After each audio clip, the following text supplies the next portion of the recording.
এই, একদম কাছে আসবে না। কোথায় যাবা সুন্দরী? একদম কাছে আসবে না, ভালো হবে না। উম, চিন্তা না করো না, না করো না, না করো না, না। কোন হালা যে ফোন দিল, চুমু খেতেও দিল না। শালা মেজাজটা কি এমনিই খারাপ হয়? আপনারাই বলেন। এত সুন্দর স্বপ্ন দেখছিলাম, ফোন দিবি তো না হয় একটু পরেই দে। বিরক্ত নিয়ে ঘুম ঘুম চোখে ফোনটা রিসিভ করে, হ্যালো, কে রে ঘুমে ডিস্টার্ব দেয়? ওপাশ থেকে বলল, কি রে হালা, এখনো ঘুমাস? ফোন রাখ শালা। ফোনটা রক শালা, শুধু ঘুমে ডিস্টার্ব দেয়। এত সুন্দর স্বপ্নটাও দেখতে দিলি না। ফোন রেখে না তাকিয়ে আবার দিলাম ঘুম। কিছুক্ষণ পর আবার ফোনটা বেজে উঠল। ঘুম চোখে রিসিভ করছি, কিন্তু রিসিভ হচ্ছে না। এমনিতেই ঘুমের সময় কেউ ফোন দিলে মাথায় রক্ত উঠে যায়, আর এখন রিসিভ হচ্ছে না। মাথাটা আরও গরম হয়ে গেল। এবার ফোনের দিকে তাকিয়ে দেখি 12টায় রিংটোন দিয়ে রেখেছিলাম, সেটা বাজছে। 12টা যেহেতু বেজে গেছে, তাই আর ঘুম ঘুম না পেরে এক লাফে উঠে পড়লাম। উঠে একটু ছাদে গেলাম। এবার একটু পরিচয় পর্ব সেরে নেই। আমি সাকিব আল হাসান, সবাই সাকিব বলেই ডাকে। এবার অনার্স সেকেন্ড ইয়ারের ছাত্র হিসেবে ভালোই ক্লাসে ঠিকমতো পড়াশোনা না করে গেলেও পরীক্ষায় বেশ ভালো রেজাল্ট করি।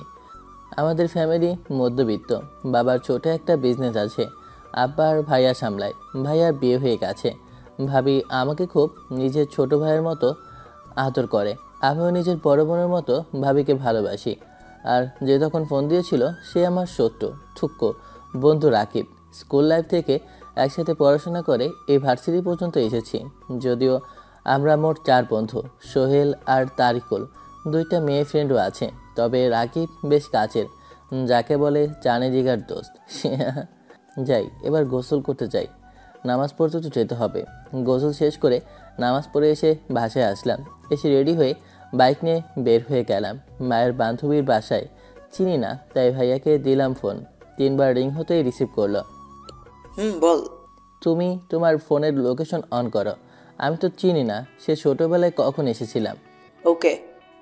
তারপর লোকেশন অনুসরণ করে বাইক চালাতে লাগলাম। 20 মিনিট পর চলে এলাম। আমি এসে বেশ খানিকটা অবাক হলাম। এটা বিয়ে বাড়ি না মরা বাড়ি? কোনো শব্দ নেই। আস্তে আস্তে ভিতরে গেলাম। সবার চেহারায় কেমন একটা ছাপ পড়ে আছে, সবার মন খারাপ করে আছে। বুঝতে পারছি না কি হয়েছে। এক কোনায় ভাইয়া ভাবি মা আব্বা বসে আছে, তাই তাদের কাছে গেলাম। আমি গিয়ে বললাম, কি ব্যাপার, এটা বিয়ে বাড়ি না মরা বাড়ি? সবার বুক এমন কেন হয়েছে? মা কিছু না বলে বাচ্চার ভিতরে চলে গেল। আমি কিছু বুঝলাম না। ভাইয়া, কি হয়েছে? বর নাকি একটা মেয়েকে ভালোবাসতো, তার নাকি পালিয়ে গেছে। ওহ, কি দুঃখ। আমি ভেবেছিলাম ভালো মন্দ খাবো, সেটা আর হলো না। আর তোমাকে যখন ফোন করেছিলাম তখন বললেই হতো বিয়ে হবে না, তাহলে আমি আসতাম না। বিয়ে যখন হবে না তখন চাই। তখন পেছন থেকে বলল বিয়ে হবে। পেছনে ঘুরে দেখি মা তো ভালো। বর কি ফিরে এসেছে? না, তো তোর সাথে। আমি তো 11,000 বোল্ডের শখ খেলাম। আব্বু ভাইয়া ভাবি তো মায়ের দিকে অবাক হয়ে তাকিয়ে আছে। মা, তুমি কি বলছো? হ্যাঁ, আমি ঠিক বলছি। মা, হ্যাঁ, আমি বিয়ে করব না। তোকে করতে হবে, না হলে আমার বান্ধবীর পরিবারের সম্মান কোথায় যাবে? আর মেয়েটাকে সবাই নানান কথা বলবে। তাই বলে তুমি আমাকে বলির পাঠা বানাবে? মা, আমি বিয়ে করব না। ভাইয়া ভাবি আব্বা, তোমরা কিছু বলো। আমার কি এখনো বিয়ের বয়স হয়েছে? না, তোর নাক টিপলে দুধ বের হয়। আব্বা, তুমিও? ভাইয়া ভাবি তোমরা কিছু বলো। বিয়ে করে নে, তাহলে আমি একটা গল্প করার সাথী পাবো। করে নে। তোমরা সবাই হিটলার। আমার মতো পিচ্ছি বলার লগে এটা করতে পারলা? এই নে, এগুলো পড়ে আয়।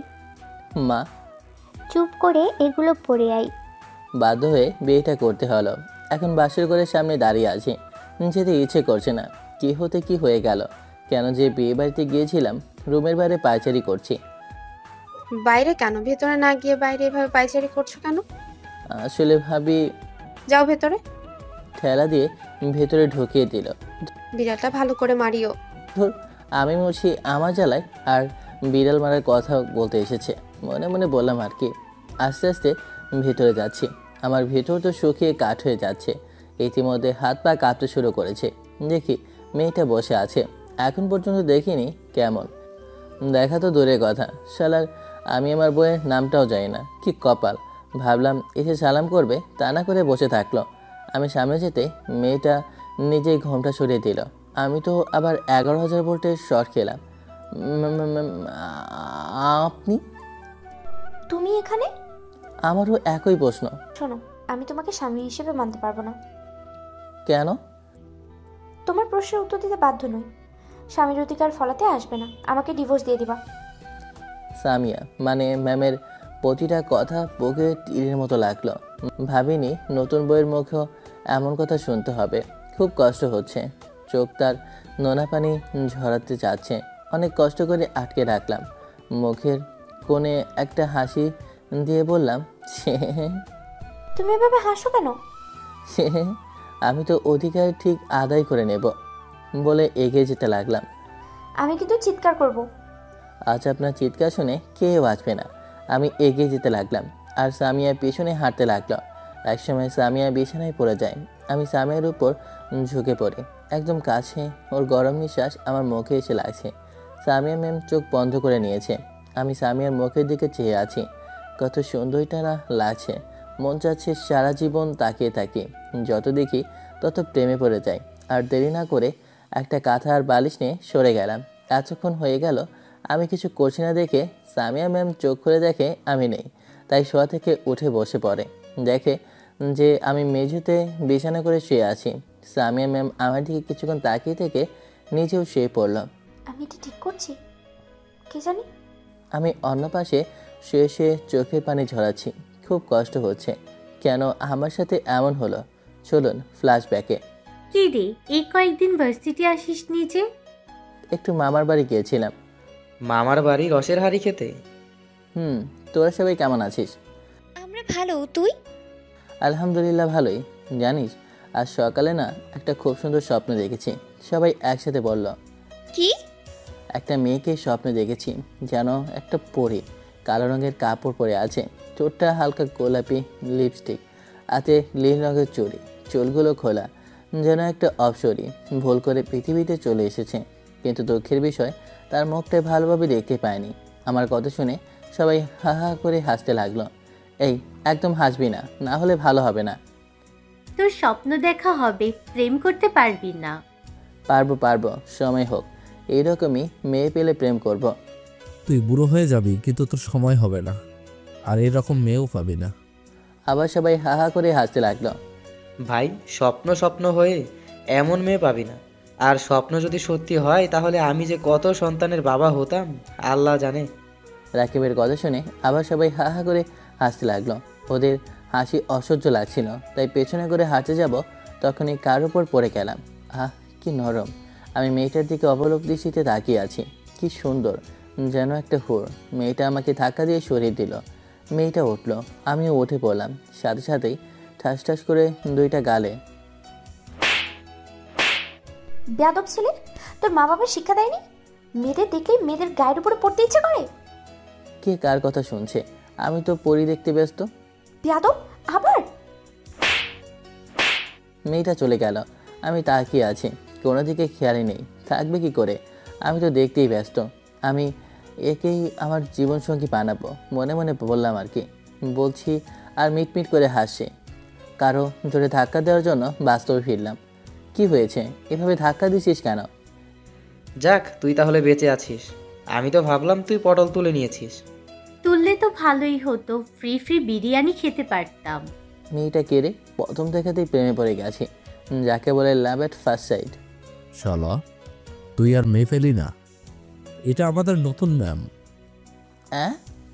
হ্যাঁ, বেচারা প্রেম করার আগেই ছ্যাঁকা খেলো। আবার সবাই হো হো করে হেসে উঠল। একদম হাসবি না, দেখবি এই ম্যামকেই বিয়ে করব। পারবি না। তোদের হাসি দেখে মনে হচ্ছে কুত্তার কুত্তি ঘেউ ঘেউ করছে বলে রাগ করে ক্লাসরুমে চলে এলাম। একা একাই বসে আছি। কিছুক্ষণ পর কুত্তা কুত্তির পালা এলো। আমাকে দেখে ওরা 5 জন হাসছে। ওরা আমার কাছে এলো। দাঁড়া, তোদের হাসি বন্ধ করার ব্যবস্থা করছি। ফোন বের করে দিলাম সবার গার্লফ্রেন্ড আর বয়ফ্রেন্ডকে ফোন। সবার নামে আছে মতো গুণগান গাইলাম। তুই এটা কি করলি? আর হাসবি, সবার ফোন বাজতে লাগলো। ভাই, তোরে নিয়ে আর এমনভাবে হাসবো না। তুই সব কিছু ঠিক করে দে। সত্যি তো? 3 সত্যি। আর তোকে নিয়ে হাসাহাসি করব না। ঠিক আছে, এখন ফোন রিসিভ কর, পরে বলে দিব। তুই এখনই বল। ওকে। আবার সবার বয়ফ্রেন্ড গার্লফ্রেন্ডকে সব কিছু ঠিকঠাক করে দিলাম। শালা তুই আমাদের বন্ধু না শত্রু? এত কিছু বুঝি না। এখন তোরা আমাকে ক্যান্টিনে নিয়ে গিয়ে খাবে। কেন? তোদের সম্পর্কে ঠিক করে দিলাম ভাই, তোদের সম্পর্ক ঠিক করে দিলাম তাই। হ্যাঁ বেবি, না হলে বুঝতেই তো পারছিস। ওকে চল। শালা তুই আমাদের বন্ধু না শত্রু? সেটা বড় কথা নয়, এখন খাওয়াবি এটাই বড় কথা। যখনই উঠে বাইরে যেতে যাব তখনই ক্লাস মানে ম্যাম ক্লাসে এলো। তোমরা কোথায় যাচ্ছ? ক্যান্টিনে ম্যাম। সকালে খেয়ে আসো নাই? এসেছে, তবে তবে কি? এই যে সাকিবের জন্য ম্যাম। কই দেখি। আমি মাথা নিচু করে দাঁড়িয়ে আছি আর চোখে দেখছি। ম্যাম তো আমাকে দেখে রাগে মুখ লাল করে নিয়েছে। এতে ম্যামের সৌন্দর্য দ্বিগুণ বৃদ্ধি পেয়েছে। ওফ, যা লাগছে না, মানে চাচ্ছি মনে যাচ্ছে একটা কিস দিয়ে আসি। আপনারা আবার আমার লুচ্চা ভাবেন না, আমি মোটেও এমন না। যাও গিয়ে বসো। জি, সবাই বসে পড়লাম। ম্যাম পড়াতে লাগলেন আর আমি ম্যামকে দেখে রাখলাম কি পড়াচ্ছেন কিছু বুঝতে পারছি না, সব মাথার ওপর দিয়ে চলে যাচ্ছে। ম্যাম লক্ষ্য করলেন যে আমি তার দিকে তাকিয়ে আছি। এতে ম্যাম বিরক্ত হচ্ছেন, সেটা ম্যামকে দেখেই বোঝা যাচ্ছে। ম্যাম আর সহ্য করতে না পেরে আমার সামনে এসে দাঁড়ালেন। এটা হচ্ছে কি? কোনটা ম্যাম? ক্লাসের সবাই আমাদের দিকে তাকালো। তুমি আমার দিকে এইভাবে তাকিয়ে আছো কেন? আজব তো, আমি আপনার দিকে, আমি তো পড়ি দেখতে ব্যস্ত। আমার কথা শুনে ক্লাসের সব স্টুডেন্ট হেসে উঠল। এতে ম্যাম আরও রেগে গেল। স্টপ! ম্যামের এমন চিৎকার শুনে পুরো ক্লাস স্তব্ধ হয়ে গেছে। ম্যাম করে বলল, এটা ক্লাস বা মজা করার জায়গা না, বুঝছো? ম্যাম চলে গেল আর আমি গালে হাত দিয়ে দাঁড়িয়ে রইলাম। গালে টনটন ব্যথা অনুভব করলাম। এবারের থাপ্পড়টা জোরেই লেগেছে। আমিও আর ক্লাস করলাম না, বাসায় চলে এলাম। বাসায় আসতে দেখি মা আর ভাবি বলল, চলে এলি যে? ভালো লাগছিল না তাই। যা তাহলে রুমে গিয়ে শুয়ে পড়। যাক বাবা, গালে আঙ্গুলের ছাপ দেখতে পাইনি। রুমে চলে এলাম। একটু পর ভাবি আসলো। তোমার গালে থাপ্পড়ের দাগ মনে হচ্ছে। কে মারলো আমার আদরের দেবরটাকে? মশা মারতে গিয়ে এমন হয়েছে। মিথ্যে বলো কেন? সত্যি বলো, না হলে আম্মুকে গিয়ে বলবো। বলছি আমাদের নতুন ম্যামকে অনেক রাগিয়ে দিয়েছিলাম বলে ম্যাম থাপ্পড় দিয়েছে। তোমার ম্যাম দেখতে কেমন? অনেক সুন্দরী। কেন? না, এমনিতেই জিজ্ঞেস করলাম। ওকে মলম দাও, ব্যথা থাকলে কমে যাবে। তারপর দিলাম ঘুম। এক ঘুমে দুপুর। উঠে গোসল করে নামাজ পড়ে সে খাওয়া দাওয়া করে আবার দিলাম ঘুম। বিকেলে বন্ধুদের সাথে আড্ডা দিতে গেলাম। এলাম এশার নামাজের আগেই। নামাজ পড়ে খাওয়া দাওয়া করে একটু পড়তে বসলাম। তারপর একটা গল্প লিখে পোস্ট করে ঘুমিয়ে পড়লাম। এভাবে ম্যামকে দুদিন অনেক জ্বালালাম। এখন ম্যাম আমাকে দেখলেই রেগে যায়। ভাবছি আজ ম্যামকে সরি বলে দিব। ভার্সিটি গিয়ে ম্যামের জন্য অপেক্ষা করতে লাগলাম। একটু পর আমার ক্রাশ থুক্কো ম্যাম আসলো। আমি ম্যামের কাছে এগিয়ে গেলাম। ম্যাম আমার দিকে তাকিয়ে হাঁটতে লাগলো। ম্যাম শোনেন, কিন্তু শোনো না, হেঁটে যাচ্ছে। আমি গিয়ে ম্যামের সামনে দাঁড়ালাম। আমার সামনে দাঁড়ালে কেন? Ma'am sorry. কিসের জন্য? এতদিন আপনার সাথে এরকম ব্যবহার করার জন্য। তুমি তো ঠিক করেছো। ভুল হয়ে গেছে ম্যাম, সরি। আর এমন হবে না। ওকে, করে দিলাম, এবার সরো। আপনি এত রাগী কেন?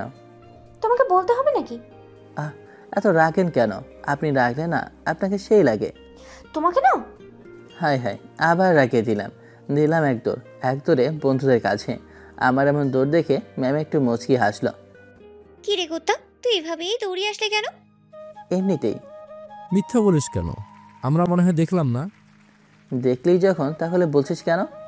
আমাদের ভুল হয়ে গেছে ভাই, তুই আমাদের পা ধর, ক্ষমা করে দিচ্ছি। সবাই আবার হাসি লাগলো, আবার হাসছিল। দেব নাকি? সবাই একসাথে বলল, না এভাবেই সবসময় থাকবি। সবাই আর কিছুক্ষণ আড্ডা দিয়ে ক্লাসে চলে এলাম। ক্লাসে ম্যাম আসলো। আমি পড়াতে মনোযোগ না দিয়ে ম্যামকে দেখতে লাগলাম। ম্যাম আমার দিকে রাগীভাবে তাকাচ্ছে। এভাবে বেশ কয়েকদিন চলে গেল। ম্যামের সাথে বেশ ভালো একটা সম্পর্ক তৈরি হয়েছে। ম্যাম মনে হয় আমাকে পছন্দ করে, এটা ম্যামের ব্যবহারে বুঝতে পারি। ভাবছি ম্যামকে প্রপোজ করব। তাই মনে এক অদ্ভুত আনন্দ হচ্ছে। জীবনের প্রথম আজ কাউকে প্রপোজ করব। কী যে খুশি লাগছে না, মনে লাড্ডু পড়ছে। আর এক অজানা ভয়ও কাজ করছে। যদি ফিরিয়ে দেয় দিক, কিন্তু প্রপোজ করব। ভালোবাসি কথা না বললে অনেক কষ্ট পাবো। ভালোবাসি কথাটা না বলতে পারলে অনেক কষ্ট পাবো। ভার্সিটিতে এতগুলো স্টুডেন্টের সামনে প্রপোজ করতে পারবো না, তাই ম্যামকে পার্কে আসতে বলেছি। কারণ জানতে চেয়েছিল, তখন বলেছি আসলেই জানতে পারবেন। ম্যাম আসতে চাইছিলেন না, অনেক জোর জবরদস্তি করার পর রাজি হয়েছে। আমি আধা ঘন্টা পরে পার্কে বসে আছি, দেখলাম ম্যাম আসে। আমি নিজেকে প্রস্তুত করছি, ম্যাম আমার সামনে এলো। কি বলার জন্য ডাকলা বলো, তোমার জন্য ক্লাস বাদ দিয়ে আসতে হলো। বলছি ম্যাম, সামনে পকেটে থাকা গোলাপটা এগিয়ে দিয়ে বললাম, আমি আপনাকে সেই প্রথম দেখাতেই ভালোবেসে ফেলেছি, আমার মনের রাজ্যে রানী বানিয়েছি। Ma'am, I love you. আমি আপনাকে অনেক ভালোবাসি। সাথে সাথে 3.5 কিলো ওজনের 2টা গালে থাপ্পড় পড়লো। থাপ্পড়ের আওয়াজ শুনে আশেপাশের লোকজন আমাদের দিকে তাকালো। থাপ্পড় খেয়ে তো আমার মাথা ঝিমঝিম করছে। আমি মাথা নিচু করে নিলাম। ম্যাম বলতে লাগলো, কুকুরের লেজ কখনো সোজা হয় না, ঠিক তেমনই তুমিও। তুই তো ঠিক হবি না, তোকে ক্ষমা করাটাই না ভুল ছিল। তোর সাহস কি করে হয় আমাকে প্রপোজ করার? আমি তো ভার্সিটির ম্যাম, আর আমি তোর থেকে কত বছরের সিনিয়র সেটা তুই জানিস? এই হলো আমার ছ্যাঁকা খাওয়ার কাহিনী। চলেন এবার গল্পে ফেরা যাক। শালার কপালে ঝাঁটার বাড়ি। প্রথমে কাউকে ভালোবাসার কথা বললাম, সে রিজেক্ট করে দিল। ডিম লাইট জ্বলছে, আমার চোখ দিয়ে অজরে পানির মতো পড়ছে। এটা ভেবে খুব কষ্ট হচ্ছে যে প্রিয় মানুষটাকে কাছে পেয়েও পাওয়া হলো না, কিন্তু হলেও ছাড়বো না। ম্যামের মনে আমার জন্য ভালোবাসার বীজ বপন করবই করব। এগুলো ভাবতে ভাবতে ঘুমিয়ে পড়লাম। কেউ এসে ঘুম থেকে না ওঠালে যার ঘুম ভেঙে যায় না, সে মানুষের তাড়াতাড়ি ঘুম থেকে উঠে গেল। উঠে সাদিয়া ম্যামের ওই মায়াবী মুখের দিকে তাকিয়ে আছি। ঘুমন্ত অবস্থায় কি মায়াবী লাগছে, মনে হচ্ছে নিষ্পাপ শিশু। উঠে ফ্রেশ হয়ে এসে নামাজ পড়ে বই খুলে পড়তে বসলাম। এর মধ্যেই ম্যামও উঠে পড়েছে। কিছুক্ষণ পর আমার দিকে তাকিয়ে থেকে ফ্রেশ হতে চলে গেল। একটু পর আবার রুমে এলো। আমি আর চোখে দেখছি। এসে ডাইনিং টেবিলের সামনে এসে চুল আসাতে লাগলো। মনে চাচ্ছে পেছন থেকে জড়িয়ে ধরি, আর ওই এলোমেলো কেসের মধ্যে নাক ডুবিয়ে ঘ্রাণ নেই। কিন্তু আমার তো সেই অধিকার নেই, তাই এগুলো স্বপ্ন হয়েই থাকলো। জানি না পূরণ হবে কি না। এর মধ্যেই ভাবি দরজায় টোকা দিয়ে পড়ল। তোমরা খেতে এসো। ভাবি আসছি, তুমি যাও, আমরা আসছি। ভাবি চলে গেল। ম্যাম, আপনি কি যাবেন? কিন্তু তুমি আমাকে ম্যাম বলছো কেন? ম্যামকে ম্যাম বলবো না তো কি বলবো? আমি তোমার ভার্সিটিতে ম্যাম, এখানে নয় তো। এখন তো নাম ধরেই ডাকে। তাছাড়া বাসার সবাই কি ভাববে বলো তো? আমি জানি কোথায় কি বলতে হয়। এখন চলেন। ম্যাম আর আমি একসাথে খাওয়ার টেবিলে এলাম। ভাবি খাবার দিল। ভাবি কানের কাছে এসে বলল, দেবরজি, ভালোভাবে বিড়াল মারতে পেরেছো তো? ভালো। খাওয়া দাওয়া শেষ করে বাসা থেকে বের হতে যাব, তখন আব্বা বললেন, কোথায় যাওয়া হচ্ছে? এই তো বাইরে বন্ধুর সাথে আড্ডা দিতে। কোথাও যেতে হবে না, তোমার শ্বশুর বাড়ি থেকে তোমাদের আনতে আসবে। আসবে ওনারা ওনাদের মেয়েকে নিয়ে চলে যাবে। এতে আমার বাইরে যাওয়ার সাথে কি সম্পর্ক? ম্যামের দিকে তাকিয়ে দেখলাম রাগীভাবে তাকিয়ে আছে। তোর কি মনে তোকেও যেতে হবে? চুপচাপ ঘরে যা। মায়ের ঝাড়ি খেয়ে ঘরে গেলাম। গিয়ে ফোন গোতাগুতি করতে লাগলাম। আমার পেছনে পেছনে ম্যামও আসলো। এসে আমার সামনে দাঁড়িয়ে দিল ঠাস। আমার হাত থেকে ফোনটা নিয়ে নিচে ভেঙে গেল। আমার রাগটা মাথায় উঠে গেল, তবুও নিজেকে কন্ট্রোল করে বললাম, মারলেন কেন? তুই আব্বু আম্মুর সাথে এভাবে কথা বলছিস কেন? বললে তো আপনার কি? আবার আমার মুখের উপরে কথা বলেই দিল ঠাস করে। এবার চোখ দিয়ে পানি বের হয়ে গেল। ম্যাম নিচে চলে গেল। আমি ফোনটা উঠিয়ে অন করলাম। দেখি অন হলো। ডিসপ্লে ফেটে গেছে। কাজ চালানো যাবে। কিছু বললাম না, চুপচাপ সহ্য করে নিলাম। মনে মনে বললাম, আমারও একদিন সময় আসবে, সেদিন দেখাবো আমি কি জিনিস। বিকেলে ম্যামদের সাথে ম্যামের বাসায় গেলাম। ম্যামের রুমে বসে আছি, তখন কিছু মেয়ে এলো। মেয়েগুলো বলল, কেমন আছেন দুলা ভাই? বুঝলাম এগুলো শালি। আলহামদুলিল্লাহ ভালোই। আপনারা? একটা মেয়ে বলল, দুলা ভাই আমরা আপনার ছোট, সো তুমি করে বলবেন। চেষ্টা করব। চেষ্টা না, বলতে হবে। তখন ওই মেয়েটা বলল, আমি নীরা, আপনার একমাত্র শালি। এই দুইটা আমার চাচাতো বোন মিম আর তানহা। আর আপনার নাম তো সাকিব, তাই না? রাতে ভালোভাবে বিড়াল মেরেছেন তো? মুচকি হেসে তখনই কোথা থেকে রাক্ষসী ম্যাম এসে বলল, দাঁড়া তোদের দেখাচ্ছি। সবটি ওদাও। বোঝা যাচ্ছে ম্যামকে দেখে এরা অনেক ভয় পায়। ওদের সাথে এগুলো কি বলা হচ্ছে? ওরা জিজ্ঞেস করলো, তাই বললাম। ওদের সাথে আর এমন ভাবে কথা বলবে না। ওরা আমার শালিকা হয়, আর ওদের সাথে কথা বলে তো আপনার সমস্যা হওয়ার কথা নয়। ম্যাম রেগে গেল, আবার থাপ্পড় মারতে যাবে, তখন নীলা এসে বলল, আপু তোমাদের খেতে ডাকছে। যা, আসছি। খাওয়া দাওয়া করতে চলে এলাম। খাওয়া দাওয়া করে শ্বশুর শাশুড়ির সাথে কথা বলে চলে এলাম ছাদে। ছাদের এক কোণায় এসে দাঁড়িয়ে দাঁড়িয়ে আকাশ দেখছি, তখন ফোন বেজে উঠলো। পকেট থেকে মোবাইলটা বের করে রিসিভ করতে যাচ্ছি, কিন্তু রিসিভ হচ্ছে না, টাচ পেটে যাওয়ায় প্রথমবার কেটে গেল। দ্বিতীয়বার অনেক চেষ্টা করার পর পারলাম। হ্যালো। কি রে, ভার্সিটি আসিস নিজে? এমনি ভালো লাগছিল না তাই। ও, কি করিস? এই তো দাঁড়িয়ে আছি। তুই? রুমে বসে আছি। খেয়েছিস? তুই? না, এখনো খাওয়া হয়নি, যাব। ও কাল ভার্সিটি আসবি? দেখা যাক। রাকিবের সাথে আর কিছুক্ষণ কথা বলে ফোন রেখে দিলাম। পেছনে ঘুরে রুমে আসে যাব, তখন দেখি ম্যাম পেছনে দাঁড়িয়ে আছে। কিছু বলবেন? ছাদে কি করা হচ্ছে? ভালো লাগছিল না তাই ছাদে আসা। ও, নিচে এসো, ঘুমাবে না? নিচে চলে এলাম। আমি আর ম্যাম রুমে চলে এলাম। এসে একটা বালিশ নিয়ে হাঁটতে যাব, তখন ম্যাম বললেন, বালিশ নিয়ে কোথায় যাওয়া হচ্ছে? সোফায়। সোফায় যেতে হবে না, মধ্যেখানে কোলবালিশ দিয়ে দিচ্ছি, বিছানায় শুয়ে পড়ো। সরি, পারবো না। কেন? যদি ভুল করে কিছু করে ফেলি তখন। তাছাড়া সোফা অনেক ভালো। ম্যামের উত্তর শোনার আগে সোফায় চলে এলাম। ঘুম আসে না, ফোনটাও ঠিক হয়ে নাই যে কিছুক্ষণ টিপাটিপি করব। কাল থেকে আমার সাথে কী কী হলো সেগুলো ভাবতে লাগলাম। ভাবতে ভাবতে ঘুমের রাজ্যে তলিয়ে গেলাম। সকালে ম্যামের ডাকে ঘুম ভাঙলো। ঘুম থেকে উঠে ফ্রেশ হতে গেলাম, তারপর আবার ছাদে গেলাম। সকালের মনোরম পরিবেশটা বেশ ভালো লাগছে।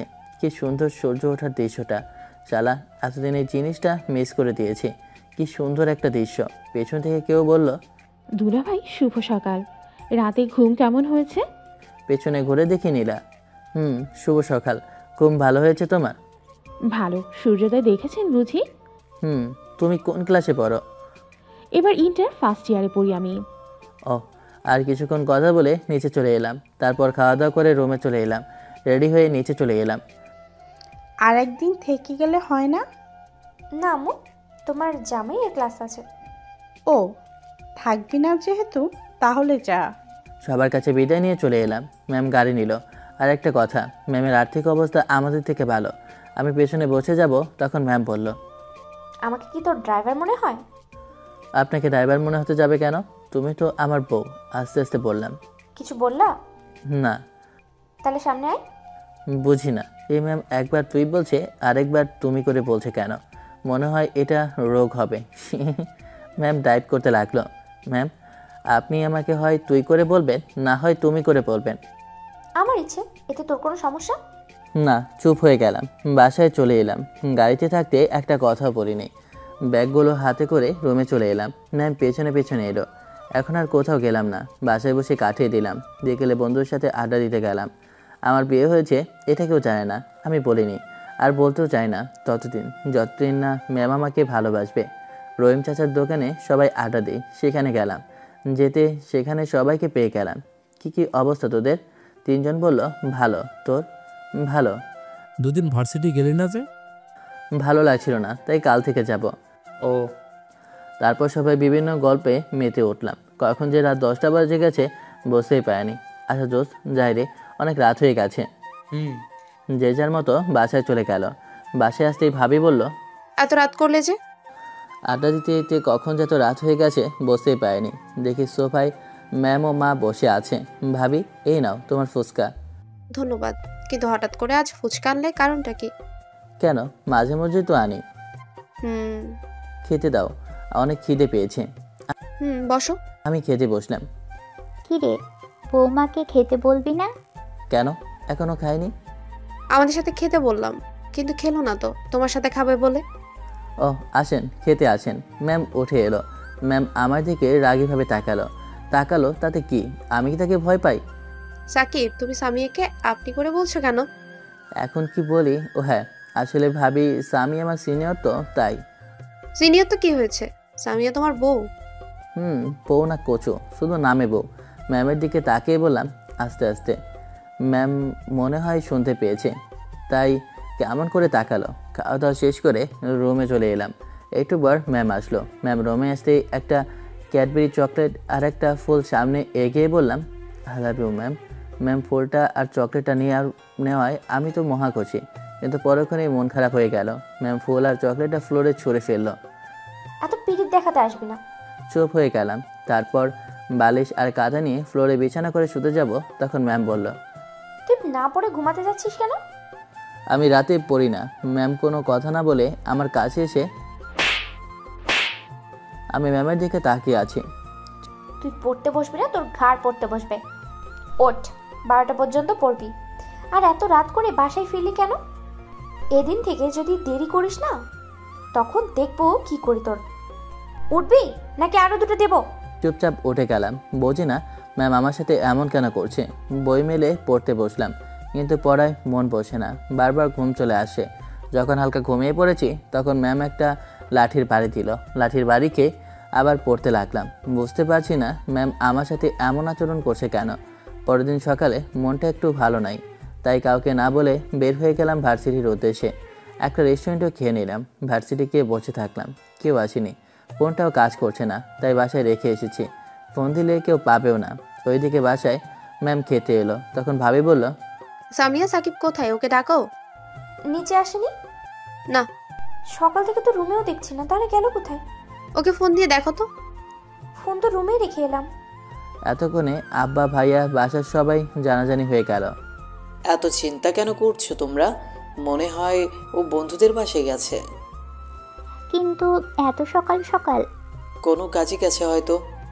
অনেকক্ষণ বসে থাকার পর সবাই ভার্সিটিতে আসতে লাগলো।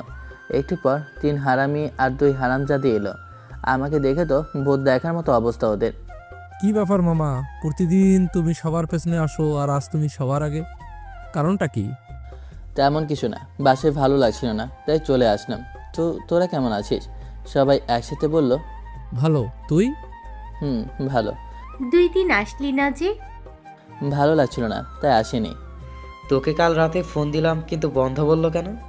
ফোনটা পড়ে নষ্ট হয়ে গেছে। চল ফোন কিনে নিয়ে আসি। না থাক, বিকেলে কিনে নেবনি। আরে চল না। না থাক, এখন বসে আড্ডা দে। আচ্ছা দোস্ত, তুই তো ভালো সাহিত্য পারিস। কেন? ভালোবাসা কাকে বলে? কেন হঠাৎ এই প্রশ্ন কেন? বল না। তাহলে শোন, সবাই মিলে মনে দিল। ভালোবাসা মানে এক অনুভূতি, যা মানুষের মনে প্রশান্তি এনে দেয়, মানুষকে নতুন করে বাঁচার স্বপ্ন দেখায়, এক নতুন দিগন্তের সূচনা ঘটায়। প্রিয় মানুষটির কথা সবসময় মনে করা, প্রিয় মানুষটির চোখের আড়াল হলে পাগলের মতো খোঁজা, তার সুখ দুঃখের সঙ্গী হওয়া, তার হাসিতে হাসা, তার কান্নাতে কান্না করা, তার দুঃখে ব্যতীত হওয়া, তার কেয়ার করা। আমার কাছে এটাই ভালোবাসার মানে। আমার কথা শুনে সবাই হাতে হাততালি দিল। আশেপাশে দেখি আরও অনেকেই আছে, তারাও হাততালি দিল। আশা করি তুই বুঝতে পেরেছিস। তখন একটা মেয়ে বলল, আপনি তো অনেক সুন্দর সাহিত্য বলতে পারেন। জি, একটু একটু। মেয়েটা মনে হয় প্রথম বর্ষের। আপনার সাহিত্যটা অনেক ভালো লেগেছে। আমার নাম বর্ষা, আপনার? আমার নাম সাকিব। ও, আমরা কি আপনাদের বন্ধু হতে পারি? তুমি তো আমাদের জুনিয়র। তাতে কি হয়েছে?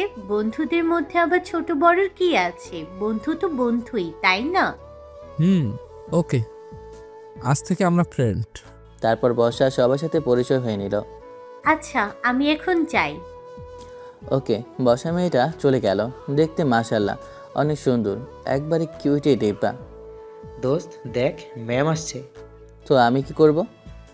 আহারে বেচারাম, তোর জন্য খুব দুঃখ লাগছে। প্রথম কাউকে ভালোবাসলি আর প্রপোজ করলি, আর তোকে ফিরিয়ে দিল।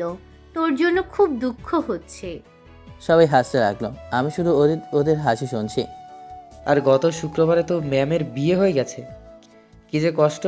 সাকিব, কষ্ট দেখে আমার চোখ ফেটে জল আসতে চাইছে।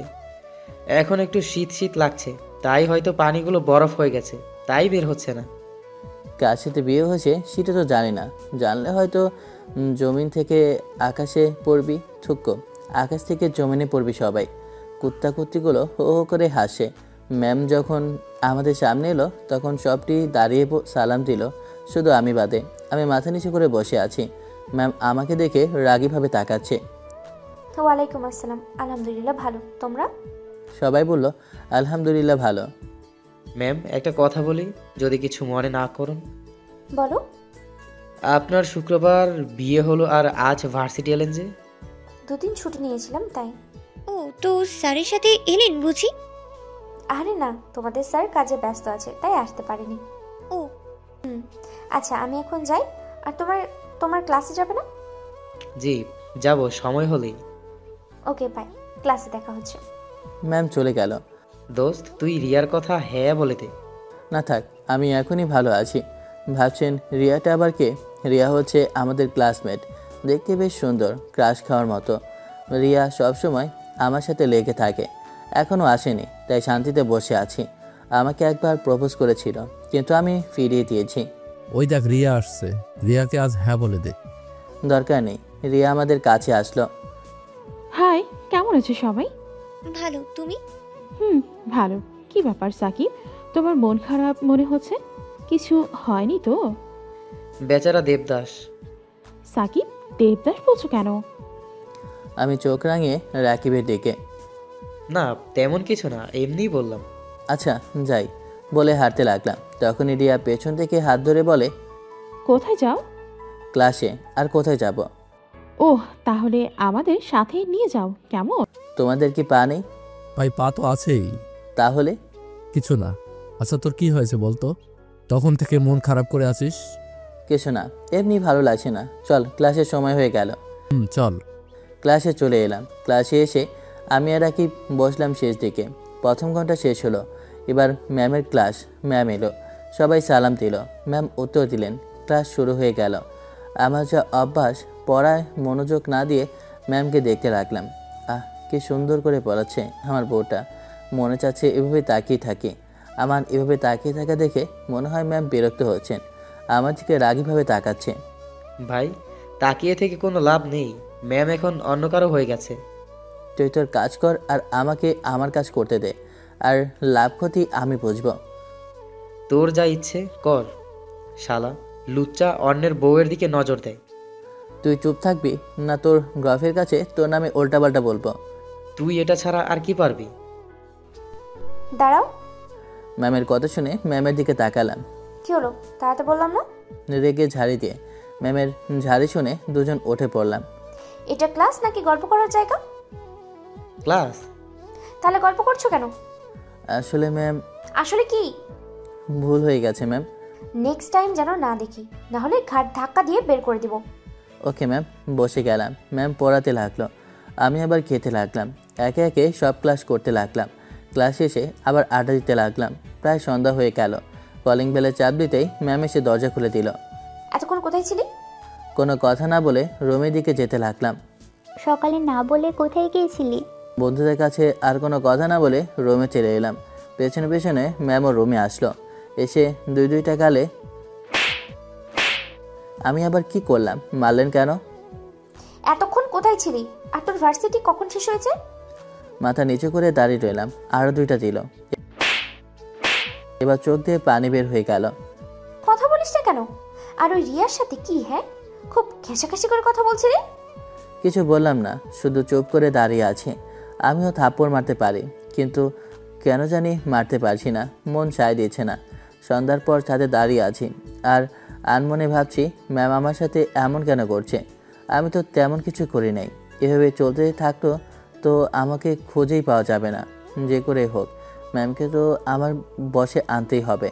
তখন কারো ধাক্কায় ভাবনার জগতের ছেদ ঘটল। দেখি ভাবে, বলো। সেই কখন থেকে ডাকছি, এত আনমনে হয় কি ভাবছো? কিছু না তো ভাবি। তুমি যে চেঞ্জ হয়ে গেছো বড্ড, বিয়ে হবার পর থেকে কেমন হয়ে গেছে। কই না তো। কি হয়েছে বলো তো? কিছু তো একটা হয়েছে। আরে না। আচ্ছা বলো, আমাদের বাসায় নতুন সদস্য কখন আসবে? হ্যাঁ যা। ওরে আমার লজ্জাবতী ভাবি রে, বলো বলো। দেখা যাক। আর তুমি সকলকে কাউকে না বলে কোথায় গেছিলে? কাজ ছিল তাই যেতে হয়েছিল। কেমন কাজ ছিল যে না বলে চলে যেতে হয়েছে? আরে ছিল একটা পার্সোনাল কাজ। ও আচ্ছা। চলো। নিচে চলে এলাম। ম্যামকে দেখলাম কেমন রাগীভাবে তাকিয়ে আছে তো আমার কি। নিচে এসে অজু করে নামাজ পড়ে এলাম। খাওয়া দাওয়া শেষ করে রুমে চলে এলাম। ম্যামও আসলো। এসে তার ব্যাগ থেকে কি যেন একটা বের করলো। তারপর আমার সামনে এসে বলল, এই নে তোর ফোন। আমার জন্য তোর ফোনটা ভেঙে গেছে। ফোনটা বেশ দামি দেখে বোঝা যাচ্ছে। আমি নেব না। আব্বার কাছ থেকে টাকা নিয়ে আগামীকাল কিনে নেব। তোকে নিতে বলছি না। ভয় ভয় নিলাম, না জানি আবার কি করে বসে।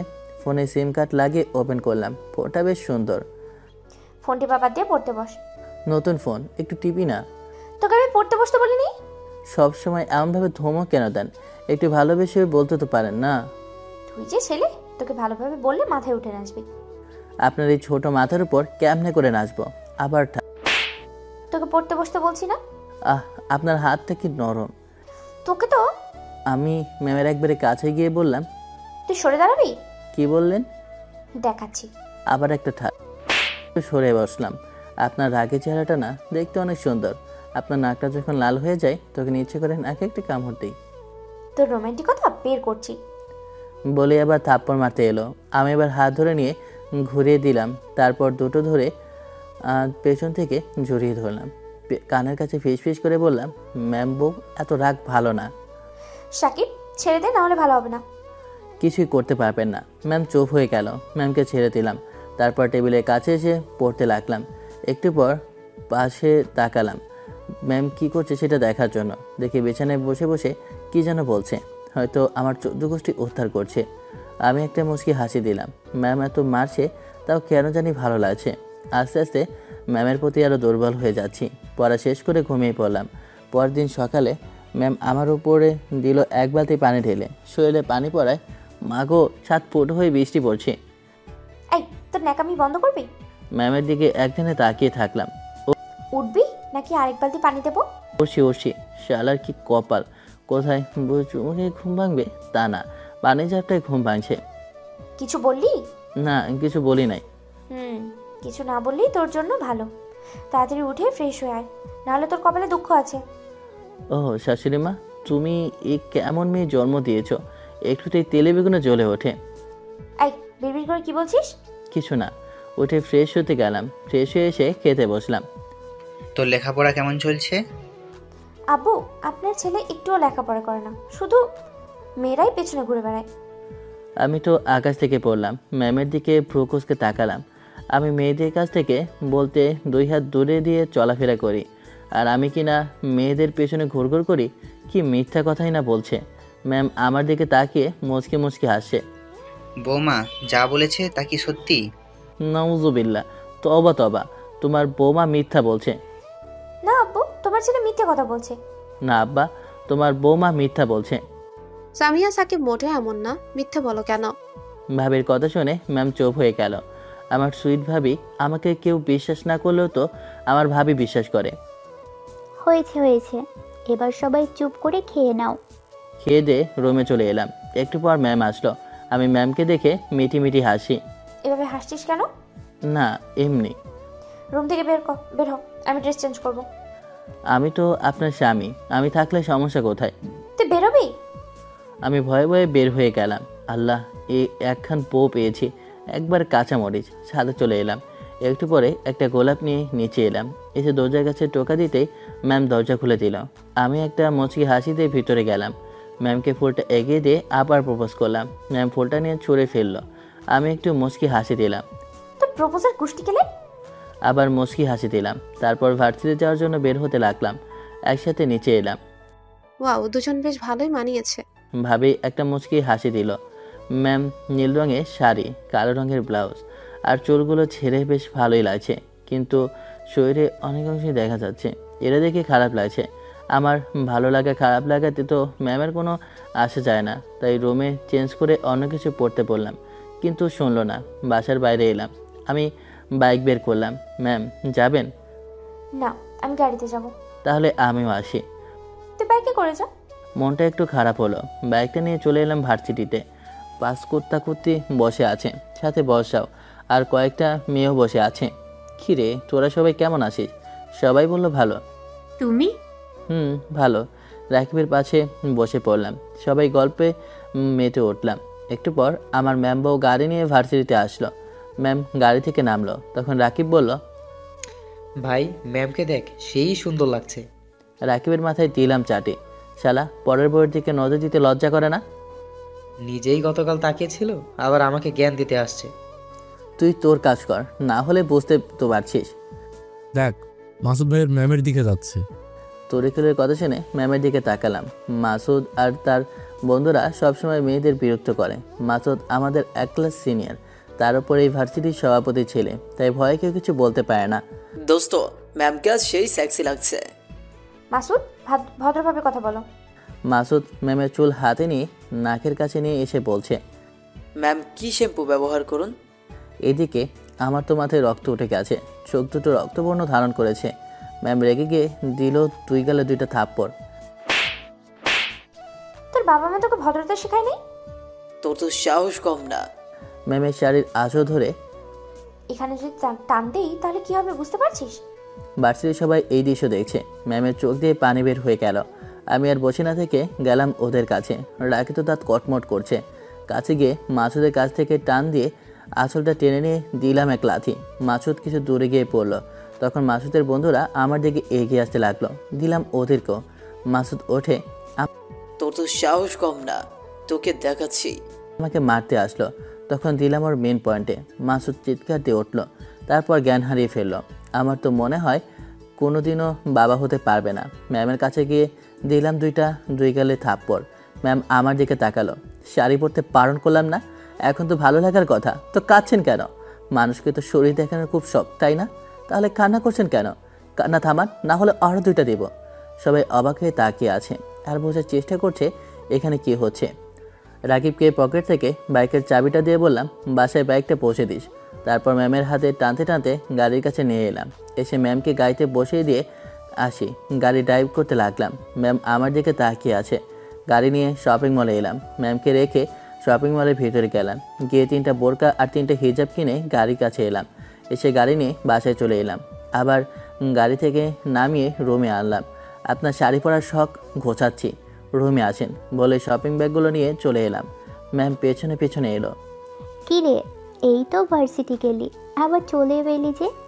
দেখছি বৌমাও আছে, কি হয়েছে? আর তোকে এমন কেন দেখাচ্ছে? কোনো কথা না বলে রুমে চলে এলাম। ম্যামও পেছনে পেছনে চলে এলো। তখন খুব ভালো লাগছিল, তাই না? চুপ। শুধু আমার দিকে তাকিয়ে আছে। আগামীকাল থেকে কোথাও গেলে বোরকার হিজাব পরে যাবেন। যদি আমি না থাকতাম তাহলে কি হতো ভেবে দেখেছেন? নিজের শরীর নিজেরা দেখিয়ে বেড়ালে সেটা তো বলবেই। তখন বারণ করলাম শাড়ি না পরতে। শাড়ি এই শাড়ির ব্যবস্থা করছি বলে আলমারি থেকে সব শাড়ি বের করলাম। বের করে নিয়ে রুম থেকে নিচে আসতে লাগলাম। শাড়ি নিয়ে কোথায় যাচ্ছ? দাঁড়াও তো। কে শুনে কার কথা? নিচে এসে শাড়িগুলো ফ্লোরে ছুঁড়ে দিয়ে রান্নাঘরে গেলাম ম্যাচ আনতে। মা আর ভাবি শুধু চেয়ে চেয়ে দেখছে, কিছু বুঝতে পারছে না। ম্যাচ নিয়ে এসে আগুন ধরাতে যাব, তখন মা আমার হাত ধরে নিল। কি হয়েছে বলবি তো? আর শাড়িতে আগুন দিচ্ছিস কেন? কি হয়নি সেটা বলো। কি হয়েছে বলবা তো? আচ্ছা বলছি, তুই রুমে যা, শাড়িতে আগুন দিতে হবে না। রুমে চলে এলাম। জানি না এভাবে কোনোদিনও রেগেছি কিনা। সামিয়া মা, কি হয়েছে? সাকিব যেভাবে রেগে আছে, ওকে কোনো দিন এভাবে রাখতে দেখিনি। ম্যাম কান্না করে দিল। আরে পাগলি মেয়ে, এভাবে কান্না করিস কেন? আমি বলো তো কি হয়েছে? আর বাচ্চাদের মতো কান্না করো না তো, কান্না থামাও। আম্মু। আরে পাগলি মেয়ে, বল না কাঁদিস কেন? সামিয়া সব বলল। আচ্ছা রুমে যা। ম্যাম রুমে চলে এলো। আমি বিছানায় শুয়েছিলাম। ম্যামকে দেখে উঠে পড়লাম। উঠে চলে আসে যাব, তখন ম্যাম বলল, কোথায় যাও? শুয়ে থাকো। জাহান্নামে যাবেন? এভাবে বলো কেন? আমার ভুল হয়ে গেছে, এবার থেকে কোথাও গেলে বোরখা পরে যাব। ভালো। রুমে থেকে বের হয়ে বাইরে চলে এলাম। এদিক সেদিক ঘোরাঘুরি করে দুপুরে ফিরলাম। এসে গোসল করে নামাজ পড়ে খেতে বসলাম। ম্যাম আমার সামনে বসেছে, আমি খাচ্ছি আর ম্যাম আমার দিকে একদৃষ্টিতে তাকিয়ে আছে। মনে মনে ভাবছে, যে ছেলেকে এত কিছু বলি কিছু বলে না, আর আজ। আমি এখন খেয়ে নাও, পরে অনেক দেখার সময় পাবে। ম্যাম লজ্জা পেয়ে চোখ সরিয়ে নিয়ে মাথা নিচু করে নিল। তারপর খেতে লাগলো। ভাবির কথা শুনে ভাবির দিকে তাকালাম। দেখি ভাবি মিটমিট করে হাসছে। হাতের ইশারায় বললাম, কি হয়েছে? কিছু না। বিকেলে রাকিব বাইক নিয়ে এলো। বাইক গ্যারেজে রেখে বাসার ভিতরে এলো। তখন রাকিব বলল, আন্টি, ভাবি, তোমরা কেমন আছো? এই তো আল্লাহর রহমতে ভালো আছি, তুমি কেমন আছো? আলহামদুলিল্লাহ ভালো। তখন সামিয়া রুম থেকে নিচে নামছিল। রাকিব তো অবাক হয়ে তাকিয়ে আছে। আরে ম্যাম, আপনি এখানে? আর ভার্সিটিতে কি হলো বুঝতে পারলাম না, সব মাথার উপর দিয়ে চলে গেল। এটা আমার ছোট বৌমা, কিন্তু সাকিব তো কিছু বলেনি। তোমাদের বলিনি? না, সাকিব এখন কোথায়? ওকে আজ মজা দেখাবো। গিয়ে দেখো, হয়তো ছাদে আছে। রাকিব সাথে এলো, দেখে যে আমি ফুলের গাছে পানি দিচ্ছি আর মনের সুখে মোবাইলে গান শুনছি। রাকিব আমার কাছে এসেই, ও মাকো, এ কে রে এইভাবে মারলি? শালা, ট্রিট দেওয়ার ভয়ে বলিসনি যে তোর বিয়ে হয়েছে। ও তুই? হুম। আবার কয়েকটা পিঠের উপর পড়ে গেল। এই থাম থাম, এভাবে মারিস কেন? ব্যথা করছে তো। ব্যথা দেওয়ার জন্য তো মারা। আরে আগে তো আমার কথা শোন। বল। ম্যাম এই সম্পর্ক মেনে নেয়নি, তাই তোদের কিছু বলেনি। তোর কথা বুঝলাম না, খোলাসা করে বল তো। ছাদে আসার দরজা বন্ধ করে আয়, বাসার কেউ জেনে গেলে অনেক সমস্যা হবে। এবার বল। তারপর রাকিবকে সব বললাম, বিয়ে থেকে আজ পর্যন্ত যা যা হয়েছে। বুঝলাম, কিন্তু এভাবে কতদিন চলবে? তোর কষ্ট হয় না? হলেই কি করার আছে? ম্যামের মনে তো আমার জন্য জায়গা করার চেষ্টা করেছে, আর যদি না পারি তাহলে তো ডিম আছে। চেষ্টা কর, ইনশাল্লাহ পারবি। চেষ্টা করছি, দেখা যাক কি হয় শেষ পর্যন্ত। কিন্তু মাসুদের কি খবর? এমন জায়গায় মেরেছিস, মনে তো হয় কোনো দিন বাবা হতে পারবে না। ওকে হাসপাতালে নিয়ে গেছে।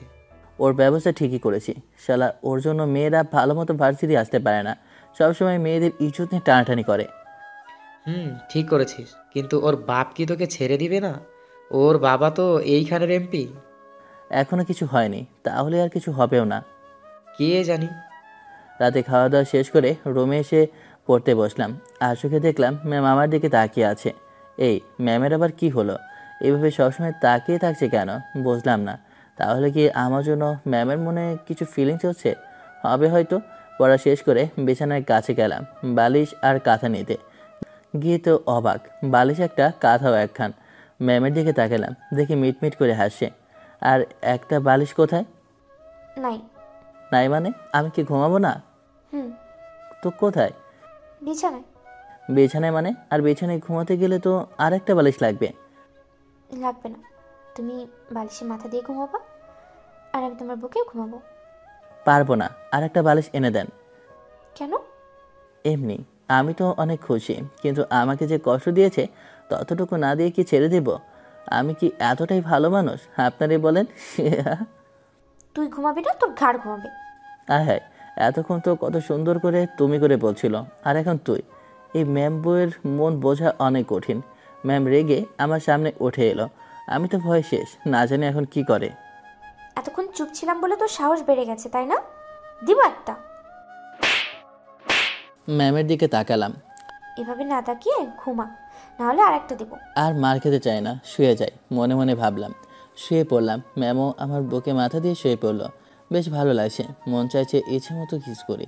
নিজেকে কন্ট্রোল করে রাখলাম, কারণ একটু তো শিক্ষা দিতে হবে, তাই না? আপনারা কি বলেন? ইচ্ছে করছে মাথায় হাত বুলিয়ে দিতে। শালা, এতক্ষণে নিজেকে কন্ট্রোল করতে কঠিন হয়ে গেল। চুলের সুবাস মাতাল করে দিচ্ছে। কন্ট্রোল কন্ট্রোল কন্ট্রোল বাবা। সরি, মারতে চাইনি, কিন্তু তুমি এমন করছিলে তাই রাগ হয়েছিল। কোনো কথা বললাম না, চুপ। কথা বলছি না দেখে ম্যাম আমার দিকে তাকালো, দেখে যে আমি ঘুমিয়ে গেছি, তাই আর কিছু বললো না। আমাকে আরও শক্ত করে জড়িয়ে ধরে কপালে একটা চুমু দিয়ে নিজেও ঘুমিয়ে গেল। সকালে মনে হলো কেউ দরজা ধাক্কা দিচ্ছে, তাই উঠে পড়লাম। সত্যি সত্যি কেউ দরজা ধাক্কা দিচ্ছে, খুব জোরে, মনে হচ্ছে ভেঙে ফেলবে। ম্যামও উঠে গেছে। কিভাবে দরজা ধাক্কা দিচ্ছে? কেমন করে বলবো? উঠে ঠিকঠাক হয়ে দরজা খুলে দিলাম, দেখি পুলিশ। এই চল শ্বশুর বাড়ি গিয়ে ভালো মন্দ খাবি, আর আমরা তোকে আদর করে খাওয়াবো। এমপির ছেলের গায়ে হাত দিয়েছিস, ওর অবস্থা তো 12টা বাজিয়ে দিয়েছিস। আমার কলার ধরে টানতে টানতে নিয়ে যেতে শুরু করলো। ম্যাম দৌড়ে এসে পুলিশের সামনে। আমার স্বামীকে কেন নিয়ে যাচ্ছেন? ও তো কোনো দোষ করেনি, সব দোষ করেছে ওই বাসুদ। এভাবে সবাই পুলিশকে অনেক বলতে লাগলো, কিন্তু পুলিশ অফিসার শুনলো না, সোজা আমাকে জিপে তুললো। সবকিছু আমার জন্যই হয়েছে বলে চিৎকার দিয়ে কাঁদতে লাগলো। ভাবি মা সামিয়াকে সান্ত্বনা দিতে লাগলো। বাঁধন, চল উকিলের কাছে যাই। চলো। কিছু দূর আসার পর বললাম, স্যার একটা মিনিট কথা বলার জন্য ফোনটা দেবেন? ফোন দিয়ে কি করবি? তুই কোনোভাবেই জেল থেকে বের হতে পারবি না। আরে স্যার, আমি শুধু ফোন চেয়েছি। আমি কি বললাম নিজেকে ছাড়ানোর জন্য ফোন দিব? এই নে, যেখানে খুশি ফোন দে, কোনো লাভ হবে না। আমি পুলিশ অফিসারকে মুচকি হাসি উপহার দিলাম, তারপর ফোন নিয়ে ফোন দিলাম, কয়েকবার রিং হতেই ধরল। স্যার, আমি সাকিব। স্যার, আমাকে পুলিশ ধরে নিয়ে যাচ্ছে, কি করব আপনি বলেন। তোমাকে কিছু করতে হবে না, যে অফিসার তোমাকে ধরে নিয়ে যাচ্ছে তাকে ফোনটা দাও। স্যার, আপনার সাথে কথা বলবে, নিন, তাহলে বুঝতে পারবেন। দে। পুলিশ অফিসার ফোন নিয়ে কানে ধরল। আমি কে চিনেছ? হ্যাঁ স্যার। স্যার আপনি? আসসালামু আলাইকুম, কেমন আছেন? হয়েছে হয়েছে, চাকরি বাঁচাতে চাইলে সাকিবকে এক্ষুনি ছেড়ে দাও। জি স্যার, জি স্যার। আমি শুধু মুচকি মুচকি হাসি। ওকে ফোন দাও। জি। আমি ফোন নিয়ে কানের কাছে ধরলাম। জি স্যার, বলেন। তুমি আজকে আমার সাথে দেখা করো। জি জি। ফোনটা কেটে দিলাম। পুলিশ অফিসার আমার দিকে তাকিয়ে আছে। কি স্যার, আপনি যে বললেন আমাকে কেউ জেল থেকে বের করতে পারবে না? আমি ভুল ছিলাম, কিন্তু আপনি কে? ডিআইজি স্যারের সাথে কি সম্পর্ক? আমি এই জেলার এসপি। সাথে সাথে সবাই সেলুট দিল। সরি স্যার, ভুল হয়ে গেছে। ইটস ওকে, আপনি আপনার ডিউটি করেছেন। কিন্তু আপনি এভাবে কেন? এখনও আমার জয়েনের সময় হয়নি। ওহো। আপনার কাছে কিছু টাকা হবে? ডিআইজি স্যারের সাথে দেখা করতে যাব। আমি তো টাকা আনিনি, আর এখন বাসায় যাব না। আর যদি বাসা থেকে দেখা করতে আসে তাহলে এগুলো কিছুই বলবেন না। কেন? আমার বউটাকে একটু শিক্ষা দিতে হবে, তাই। পুলিশ অফিসার আমার কথা শুনে হাসলো। পুলিশ জানায়, স্যার, বউয়ের জ্বালা বড় জ্বালা। সবাই একসাথে হেসে উঠলাম। তখন পাশ থেকে একজন কনস্টেবল বলল, স্যার, আপনি খুব মিশুক স্বভাব, সবার সাথে মুহূর্তে মিশে যেতে পারেন, তাই। কিন্তু আপনাকে যদি আপনার বাসার লোক খুঁজে, তাদের কি বলবো? আরে ভাই, পুলিশ হলেন কেমন করে? কিছু বলে চালিয়ে দেবেন। আপনি বলবেন অন্য কোথাও পাঠিয়ে দিয়েছি। আর হ্যাঁ, আমার পরিবারের সদস্যদের খেয়াল রাখবেন যেন ওই এমপি ও তার ছেলে কিছু না করতে পারে। জি। এবার গাড়ি থামাও। গাড়ি থেকে নেমে গেলাম। তারপর ডিআইজি স্যারের সাথে দেখা করতে এলাম। আস্তে আস্তে 8:30 বেজে গেল। ডিআইজি স্যারের বাসায় আসলাম। আমাকে এখানে দেখা করতে বলেছেন। আর স্যারের সাথে একটা অন্য সম্পর্ক আছে। এটা না হয় অজানাই থাক, বলতে পারেন এটাও আমার একটা পরিবার। আসসালামু আলাইকুম স্যার, কেমন আছেন? ওয়ালাইকুম আসসালাম। আলহামদুলিল্লাহ ভালো। তুমি? কতবার বলবো স্যার বলবা না? আলহামদুলিল্লাহ ভালো। মুখ থেকে বের হয়ে যাচ্ছে। আন্টি কোথায়, দেখছি না তো? রান্নাঘরে রান্না করছে। ও আচ্ছা, কী জন্য ডাকলেন? তোমার সাথে একটা কেসের ব্যাপারে কথা বলবো। জি বলেন। তোমার জেলায় একটা গ্যাং আছে যারা মাদক থেকে খুন খারাপি, এমনকি মেয়ে পাচার করছে, কিন্তু পুলিশ তাদের কোনো মতে ধরতে পারছে না। যদিও ওদের কোনো সমস্যা, কে ধরছে, কিন্তু ওদের লিডারকে বলছে না। তোমাকে এই কেসটা হ্যান্ডেল করতে হবে। আমার বিশ্বাস তুমি পারবে। বুঝলাম, কিন্তু আমারও কিছু বলার আছে। বলো। এই কেসে যেই শামিল থাক, আমি যদি তাকে মেরে ফেলি তাহলে আমাকে কোনো জবাবদাহি করতে না হয়। কিন্তু তার বিরুদ্ধে সব প্রমাণ থাকতে হবে। ওকে। তো তুমি কখন থেকে কাজ শুরু করবে? আজ এখন থেকে, যদি আপনি কেসের ফাইলগুলো দেন। তোমার তো জয়েন হতে দেরি আছে। কোনো সমস্যা নেই। ওকে বসো, আমি নিয়ে আসছি। ওকে, আমি বসে আছি। একটু পর স্যার ফাইলগুলো নিয়ে এলো। এই নাও। আমি কিন্তু এখন 1 সপ্তাহ থাকবো, বাসায় যাব না। ওকে ওকে, তোমার যতদিন ইচ্ছা থাকতে পারো। বৌমার সাথে ঝগড়া করেছো বুঝি? স্যারের দিকে ভ্রুকুচকে তাকালাম। আপনি কিভাবে জানলেন আমার বিয়ে হয়েছে? আমরা পুলিশ, আমাদের সব কিছুর খবর রাখতে হয়। আরও জানি তুমি তোমার ম্যামকে বিয়ে করেছো। তো শাসন কেমন করে? ধুর, আপনি বসে থাকেন। আমি রান্না করে গেলাম। স্যার হাসতে লাগলো। গিয়ে দেখি আন্টি আর ভাবি রান্না করছে। আন্টি, কি রান্না করছো? আমার কথা শুনে আন্টি আর ভাবি তাকালো। সাকিব যে, কখন আসলে? এই তো ভাবি, কিছুক্ষণ আগে। তোমরা সবাই কেমন আছো? ভালো। বাসার সবাই কেমন আছে? আল্লাহর রহমতে ভালো। কি রান্না করছো? বিরিয়ানি। মারুফ তো খেতে চাইলো। ওহ আচ্ছা, বিরিয়ানি নাম শুনে তো জিভে পানি চলে এসেছে।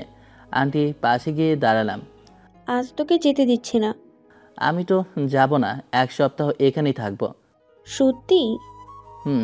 ভাবি, মারুফা কোথায় আছে? আর মোশারফ ভাইয়া কোথায় গেছে? অফিসে গেছে। আর দেখো গিয়ে, হয়তো মারুফা ছাদে বসে বসে খেলছে। আমি ছাদে গেলাম। গিয়ে দেখি পিচ্চিটা খেলছে। গিয়ে এই বিচ্ছি কি করিস? আমার কথা শুনে আমার দিকে তাকালো, দেখেই আমার কাছে দৌড়ে এলো। চাচু কখন এলে? এই তো সকালে। কেমন আছে আমার পিচ্ছি? ভালো। তুমি না খুব পচা। কেন কেন? তুমি এখানে আসো না? ও তাই? আজ ঘুরতে যাব। তোমার না ক্লাস আছে? থাকে। এখন খাওয়া দাওয়া করে স্কুলে যাবা, বিকেলে তোমাকে নিয়ে ঘুরতে যাব। সত্যি? খুশিতে মারুফা একটা পাপ্পি দিল। একটু পরে চাচা ভাতিজি মিলে নিচে এলাম। আমাকে পেয়ে তো মারুফা অনেক খুশি, কারণ আমার সাথে এখন ঘুরতে পারবে। এখন তোমাকে পেয়েছে, সব কিছু বাদ। কিছুই বাদ হবে না ভাবি। খেতে বসো, কি যেন কাজ আছে তাই তাড়াতাড়ি চলে গেছে। ও, তারপর খাওয়া দাওয়া সেরে নিলাম। এখানে আমাকে সবাই ভালোবাসে। মারুফা তুমি রেডি হও, আজ তোমাকে স্কুলে নিয়ে আসবো। পাগল মেয়ে। সাকিব, তুমি কি কেমন জাদু করেছো যে তোমাকে পেলে মারুফা আমাকেও ভুলে যায়? ভালোবাসা আর আদর বুঝলা? আমি কি কম ভালোবাসি? ভালোবাসা আর আদর বুঝলা না? তবে একটু ধমক দাও, এতেই ভয় পায়। কিন্তু আমি কিছু করি না, আদর করে বলি। এমনটা করতে হয় না, ব্যাস। বুঝলাম, কিন্তু দুষ্টুমিটা বেড়ে যায়, তখন তো ধমক দিতেই হয়। তখনই চাচু চলো। চলো। আন্টি আর ভাবিকে বলে মারুফাকে কোলে নিয়ে হাঁটতে লাগলাম, কারণ বাসা থেকে স্কুল মাত্র 10 মিনিটের রাস্তা। চাচু চকলেট খাবো? আচ্ছা চলো। দোকানের কাছে গিয়ে বললাম, এই নিন। চকলেটের দাম দিয়ে আবার হাঁটতে লাগলাম। মারুফা চকলেট খাচ্ছে আর আমি ওকে নিয়ে হাঁটছি। কিছুক্ষণ পর স্কুল রেখে চলে এলাম বাসায়। এসে ফাইলগুলো নিয়ে নাড়াচাড়া করতে লাগলাম। দেখতে পারেন মারুফার স্কুল ছুটির সময় হয়ে গেল, তাই ওকে আনতে গেলাম। বিকেলে মারুফাকে নিয়ে ঘুরতে গেলাম। পাশে নদী আছে, সেখানে গেলাম। চাচু ফুচকা খাবো। চলো। এভাবে ঘোরাঘুরি করে বাসায় চলে এলাম। এভাবে 5 দিন পর হয়ে গেল। বাসায় সবার কথা মনে পড়ছে। কে জানি তাদের এখন কী অবস্থা, আমার ম্যামবাও কী করছে কে জানি। হয়তো আমি না থাকায় অনেক ভালো আছে। রাতে ছাদে বসে আছি আর কেসের ব্যাপারে ভাবছি। আমি দূর থেকে তদন্ত চালিয়ে যাচ্ছি। ওই দিক থেকে পুলিশ অফিসারের কাছ থেকে বিভিন্ন সাহায্য নিচ্ছি, বাসায় খাবারও নিচ্ছি। তখনই ফোনটা বেজে উঠলো। দেখি পুলিশ অফিসারের ফোন। এখানে একটা ফোন নিয়েছি, আমি কিনে নাই, আঙ্কেলই কিনে দিয়েছে। Hello sir. বলো। আপনার স্ত্রী তো এখানে এসে কান্নাকাটি করতেছে, বলছে কোথায় রেখেছেন আমার স্বামীকে। ও, আর কিছুদিন কাটতে দেন, তারপর আসবো। ও স্যার, আপনাকে কিছু পিক দিচ্ছি, তা দেখে হয়তো আপনি একটু অবাক হবেন না। পাঠান দেখি। কিছুক্ষণ পর পিকগুলো এলো। আমি তো দেখে অবাক।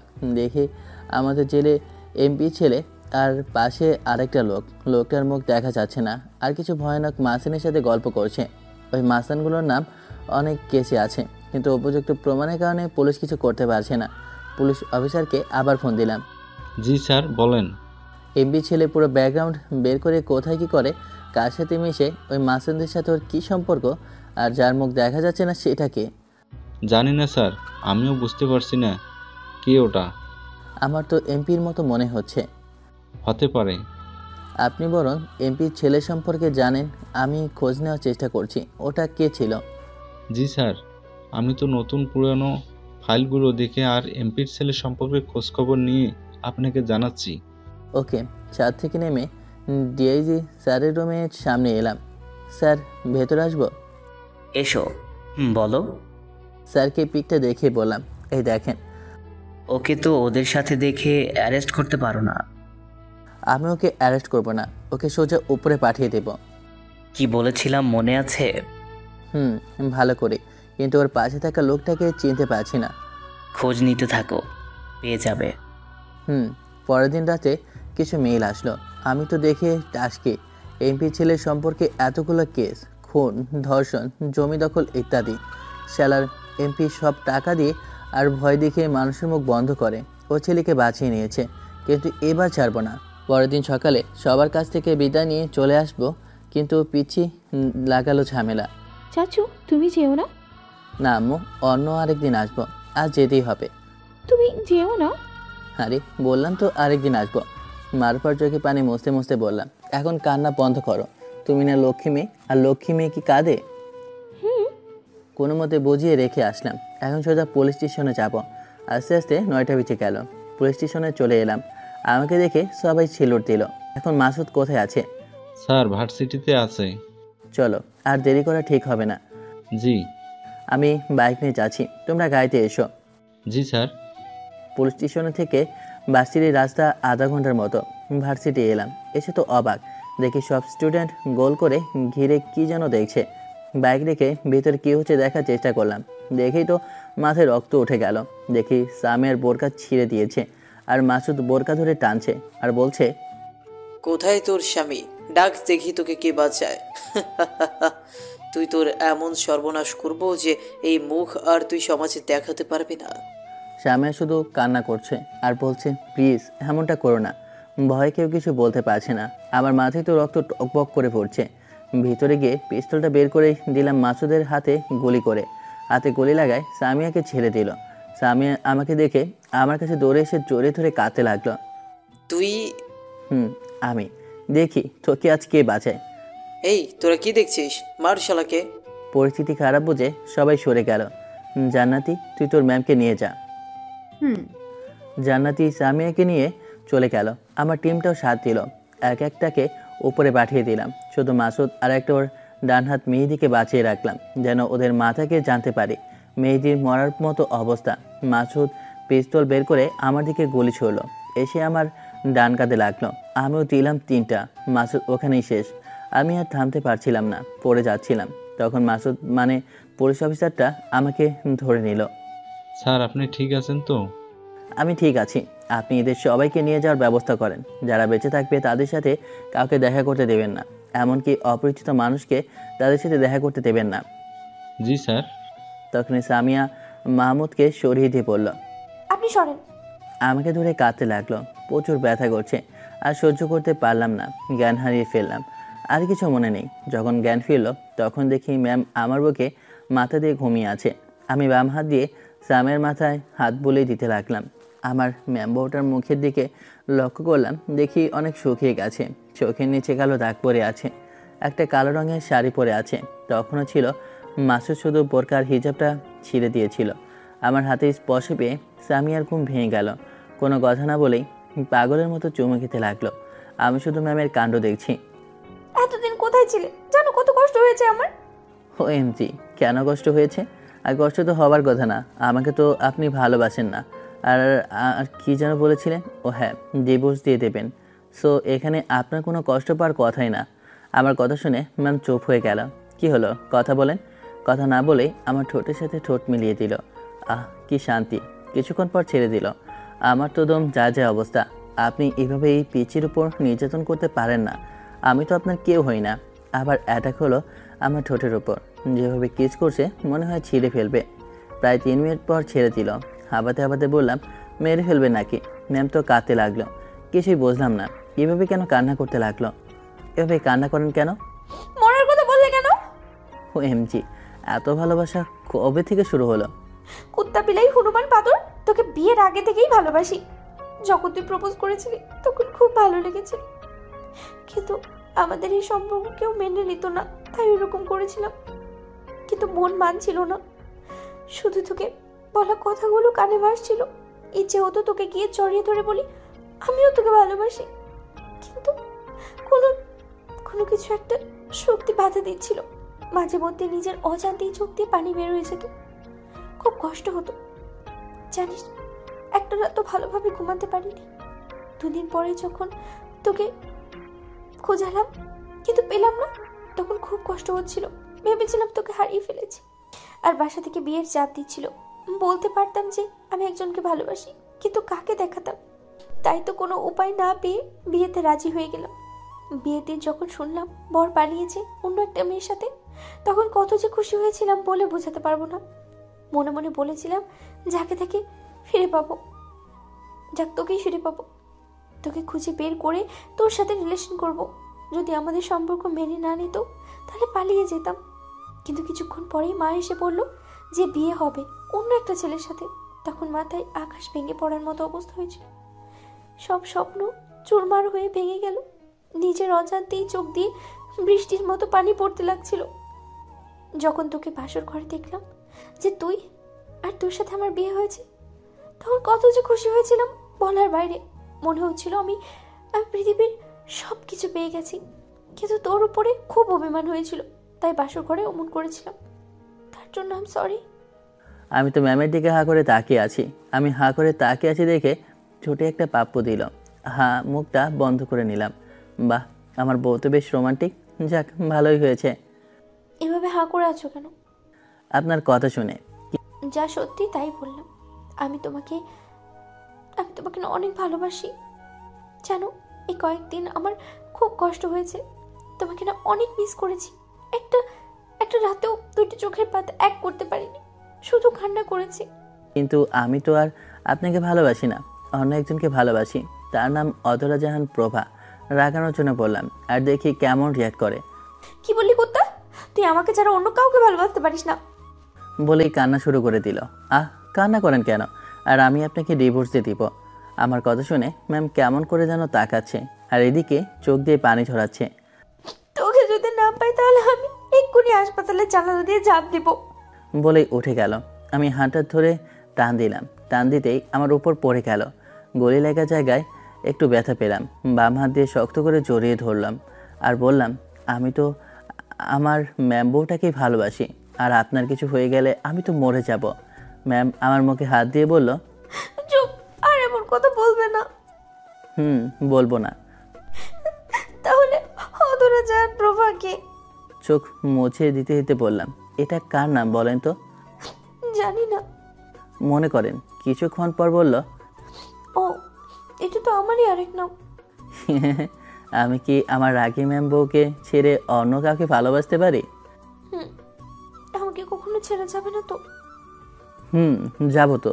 মৃত্যুর বলতে যাব, তখনই আর বলতে পারলাম না। ম্যাম ছেড়ে দিয়ে কাঁদতে লাগলো। চোখ মুছে দিতে বললাম, কাঁদেন কেন? তুই শুধু মরার কথা বলিস কেন? বাবা, বউ তো দেখি আমাকে অনেক ভালোবাসে। তুমি আমাকে আপনি করে কেন বলছো? ওকে, তুমি করে বলবো, কিন্তু তুমি কেন তুই করে বলছো? ওকে, আমিও শুধু তুমি করেই বলবো, কিন্তু যখন রাগ ওঠে তখন তুই বের হয়ে যা। এখন কত বাজে? রাত 1টা। ওহ, অনেক রাত হয়েছে। সেই তো তুমি আমার বাম পাশে এসে শুয়ে পড়ো। কিন্তু বালিশ কোথায়? আমার ম্যাম বউয়ের জন্য আমার বুকটাই যথেষ্ট। তোমার খিদে পায়নি? পেয়েছিল, কিন্তু এখন আর নেই। কেন? আমার যে মিষ্টি খাইছে তাতেই পেট ভরে গেছে। তাই? কিন্তু এখানে আরো খেতে মন চাচ্ছে। দাঁড়াও। শান্তি আর শান্তি। 5 মিনিট পর ছেড়ে দিল। হয়েছে না, আরো লাগবে? আজকের মতো আর লাগবে না। আমার বউ তো অনেক রোমান্টিক। একটু। সামিয়া এখন আমার বুকে মাথা রেখে শুয়ে আছে। তুমি আজ ভার্সিটি কি করতে গিয়েছিলা? এই কয়েকদিন তো যাও নাই। তুমি কিভাবে জানলা যে এই কয়েকদিন ভার্সিটি যাইনি, আজ প্রথম গেছি? আমার কাছে সব খবর ছিল, কখন কি করো। তুমি এতদিন কোথায় ছিলে আর কিভাবে জানো? এক আঙ্কেলের বাসায় ছিলাম। ও, আজ যদি তুমি না যেতে তাহলে কি যে হতো? বলেই কাঁদতে লাগলো। আরে পাগলি, কাঁদো কেন? কিছুই তো হয়নি।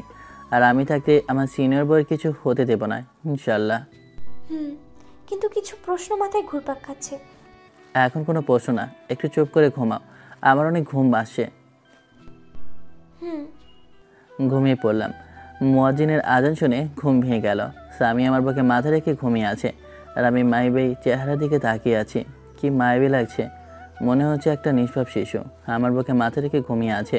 আমি মাথায় বিলি কাটতে লাগলাম। তারপর কপালে একটা চুমু দিয়ে বুক থেকে মাথাটা সরিয়ে দিয়ে অজু করতে গেলাম। অজু করে এসে নামাজ আদায় করলাম। এখনও সামিয়া ঘুমাচ্ছে। পাশে থাকা চেয়ারটা টেনে সামিয়ার দিকে তাকাতে লাগলাম। এখন মুখটা কতটা শুকিয়ে গেছে, কিন্তু দেখে তো এখন অনেক সুন্দর লাগছে। মায়াবী চোখ, ওই চোখ দেখে প্রথম ক্রাশ খেয়েছিলাম। মায়াবী চোখ, ওই চোখ দেখে তো প্রথম ক্রাশ খেয়েছিলাম। এটা আপনাদের বলি নাই। মনে চাচ্ছে এভাবে সারাটা জীবন তাকিয়ে আছি তো তাকিয়ে আছি। আমি তো অন্য জগতে হারিয়ে গেছি, কারো ধাক্কায় বাস্তবে ফিরে এলাম। এভাবে কি দেখছো? তোমাকে। এর আগে আমাকে দেখোনি বুঝি?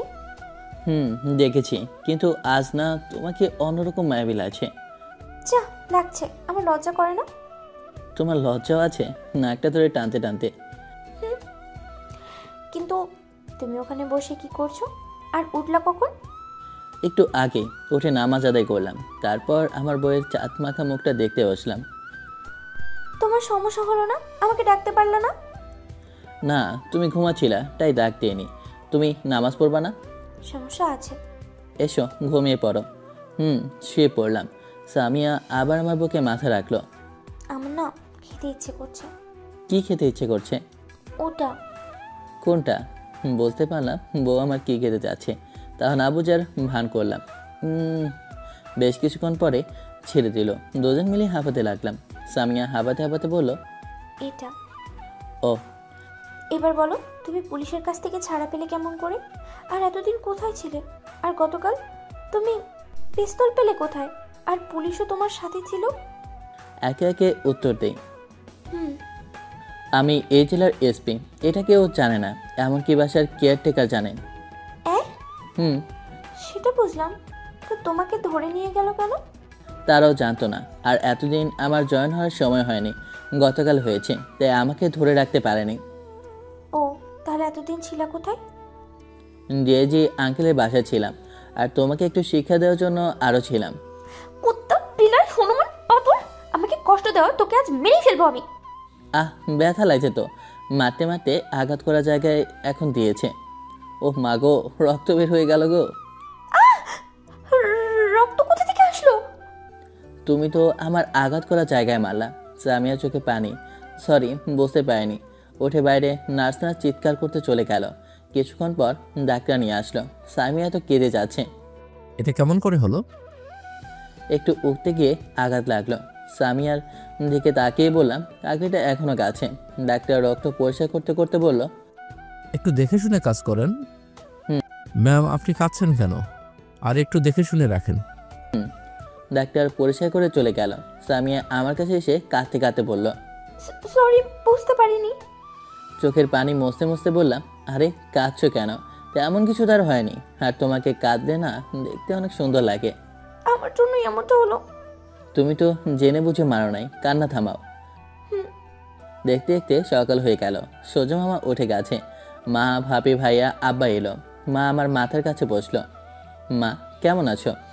ভালো, তুই? আলহামদুলিল্লাহ ভালো। আব্বা, ভাবি, ভাইয়া, তোমরা কেমন আছো? সবাই একসাথে বললো। এই তো আল্লাহর রহমতে ভালো আছি। তুমি কেমন আছো? এতদিন কোথায় ছিলে? চুপ হয়ে গেলাম। আসলেই তো, এতদিন কোথায় ছিলে? ওহ, তোমরা থামো তো। তখনই মাহমুদ এসে সেলুট দিয়ে বলল, কেমন আছেন স্যার? আলহামদুলিল্লাহ ভালো। আপনি? ভালো স্যার। ওই মেহেদির জ্ঞান ফিরছে, ওকে কি করব? ওকে এমন জায়গায় রাখো যেন তুমি আর আমি ছাড়া কেউ জানতে না পারে। আমাদের কথা শুনে তো মা, আব্বা, ভাইয়া, ভাবি একবার আমার দিকে তাকাচ্ছে আর একবার পুলিশ অফিসারের দিকে তাকাচ্ছে। Okay sir. এই, আপনার কি মাথা ঠিক আছে? স্যার স্যার কি বলছেন? মাহমুদ আমার দিকে তাকালো। আমি চলে যেতে বললাম। মাহমুদ চলে যেতে লাগলো। তখন ভাইয়া বলল, এই অফিসার, আপনার মাথা ঠিক আছে তো? সেদিন ধরে নিয়ে গেলেন, তারপর কোথায় রেখেছিলেন বলেননি। তারপর গতকাল আপনাদের সাথে ওই এমপির ছেলের সাথে মারামারি হলো, আমার ভাইকে গুলিও লাগলো। তারপর আজ এসে স্যালুট দিচ্ছেন, আবার স্যারও বলছেন। এসবের মানে কি? আমি বলছি। সবাই সামিয়ার দিকে তাকালো। মা বল। আম্মু, আপনাদের ছেলে এই জেলার এসপি। সামিয়ার কথা শুনে সবাই যেন আকাশ থেকে পড়লো। সবাই একসাথে বলল, সামিয়া, তুমি কি বলেছো? ভাবি, আপনি আপনার আদরের দেবরকে বলেন। কি রে সাকিব, বৌমা যেটা বললো সেটা কি সত্যি? আমি মিটমিট করে হাসি। এভাবে হাসছো কেন? কিন্তু কিভাবে? বুঝলাম, তুই পড়ার নাম করে বাইরে ছিলি, তখন এটা হয়েছে। তাহলে এতদিন বলিসনি কেন? তোমাদের সারপ্রাইজ দেব তাই বলিনি। বিসিএস না দিলে তো এই চাকরি পারবার কথা না। কিন্তু ডিআইজি আঙ্কেলের কথা মনে আছে, যে আমাদের বাসায় এসেছিল? আছে তো। ও বুঝলাম, তাহলে এই কয়দিন ওখানে ছিলি? আমাদের ফোন করিসনি কেন? তোর জন্য কত চিন্তা হচ্ছিল জানিস। এতদিন কেউ ভালোভাবে খাওয়া দাওয়া করেনি, ঘুমায়নি। তার জন্য সরি, আর একটা কাজের জন্য কিছু করতে পারিনি। ঠিক আছে, এখন খেয়ে নে। সাদিয়া, তুমিও। সাকিব, তুমি তো খেতে পারবে না, তাই সামিয়া তুমি খাইয়ে দাও। সবাই চলো, ওদের একা ছাড়ো যাও। সবাই চলে গেল। যাবার সময় দরজাটা লাগিয়ে দিল। হেলান দিয়ে বসেছিলাম।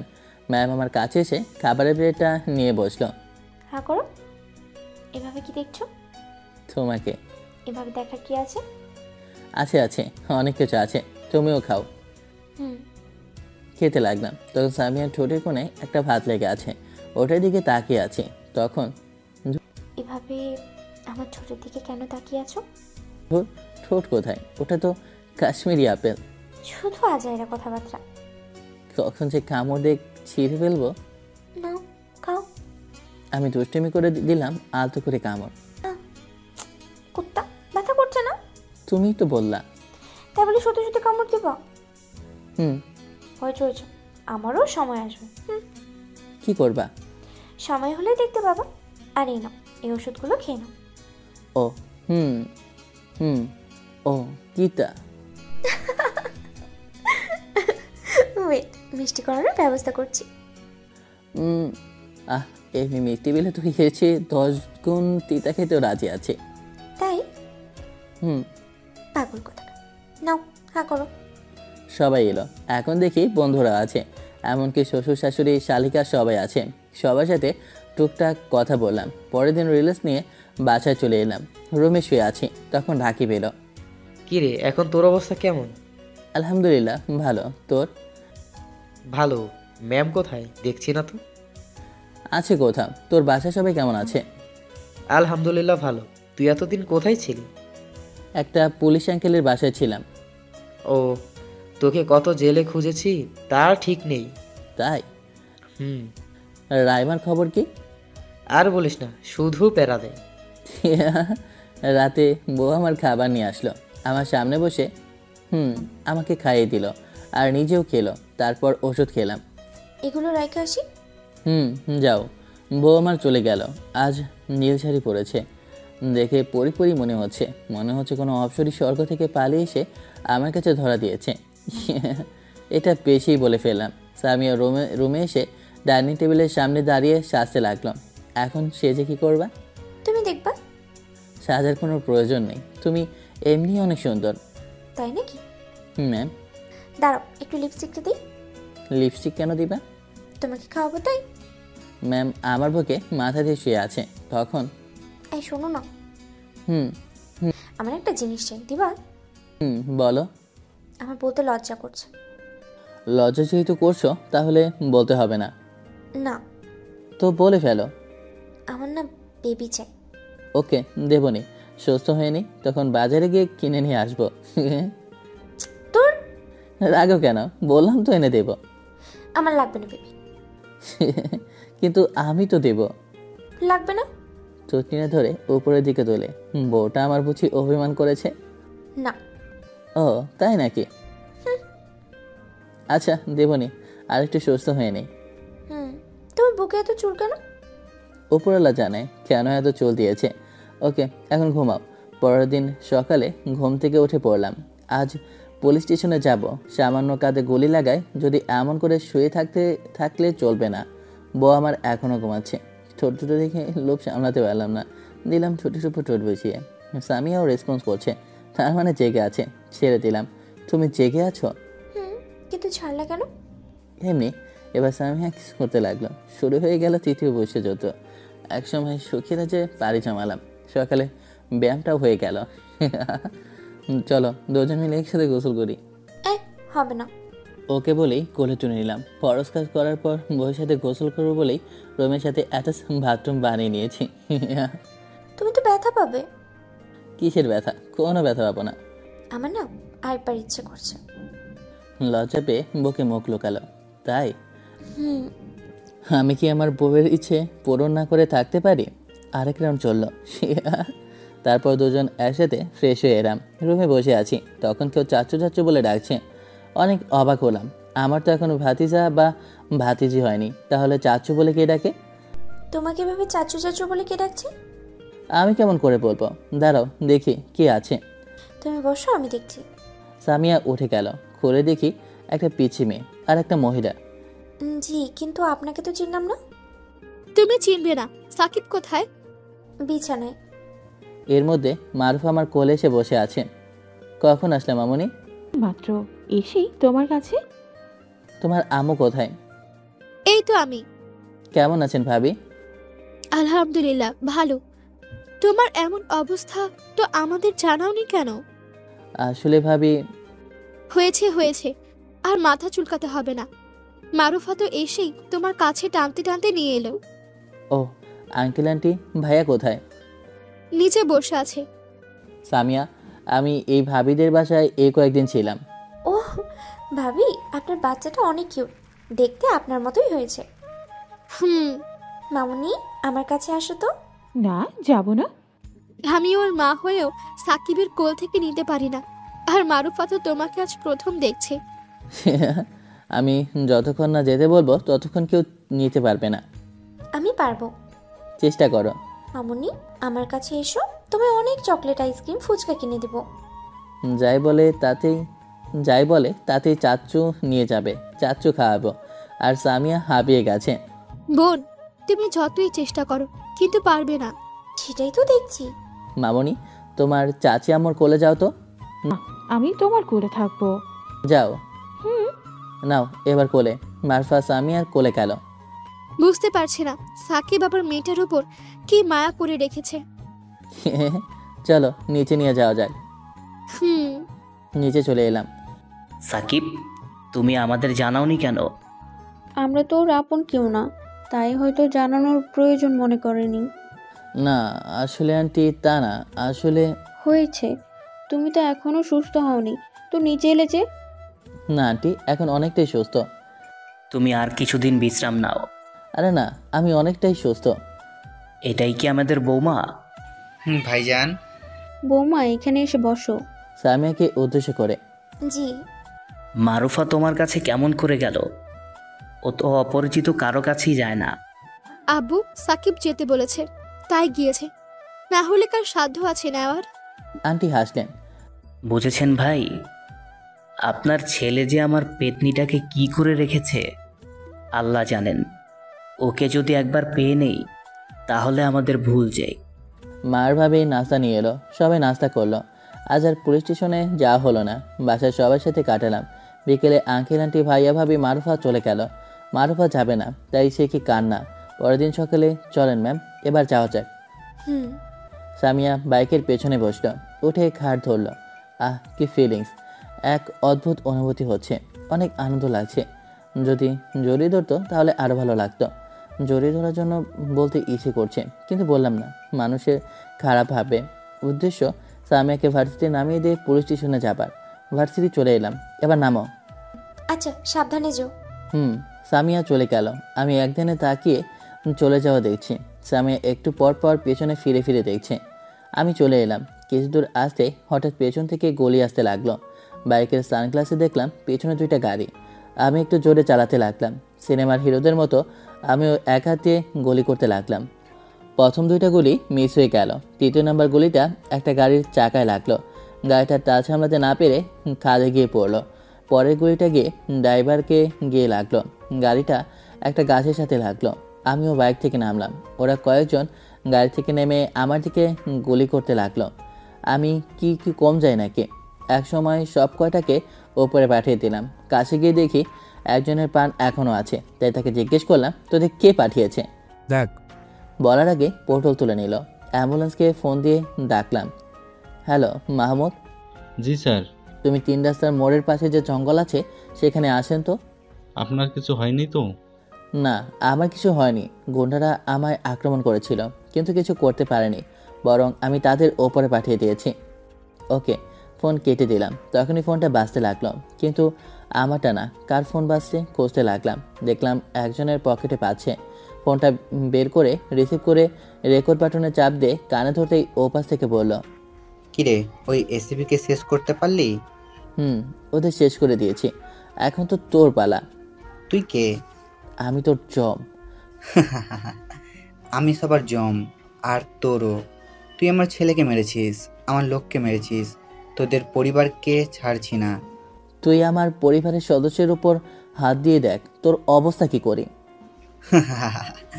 আজকের মধ্যেই বুঝতে পারবি। ফোন কেটে দিল। আমি অনেকটা ভয় পেলাম।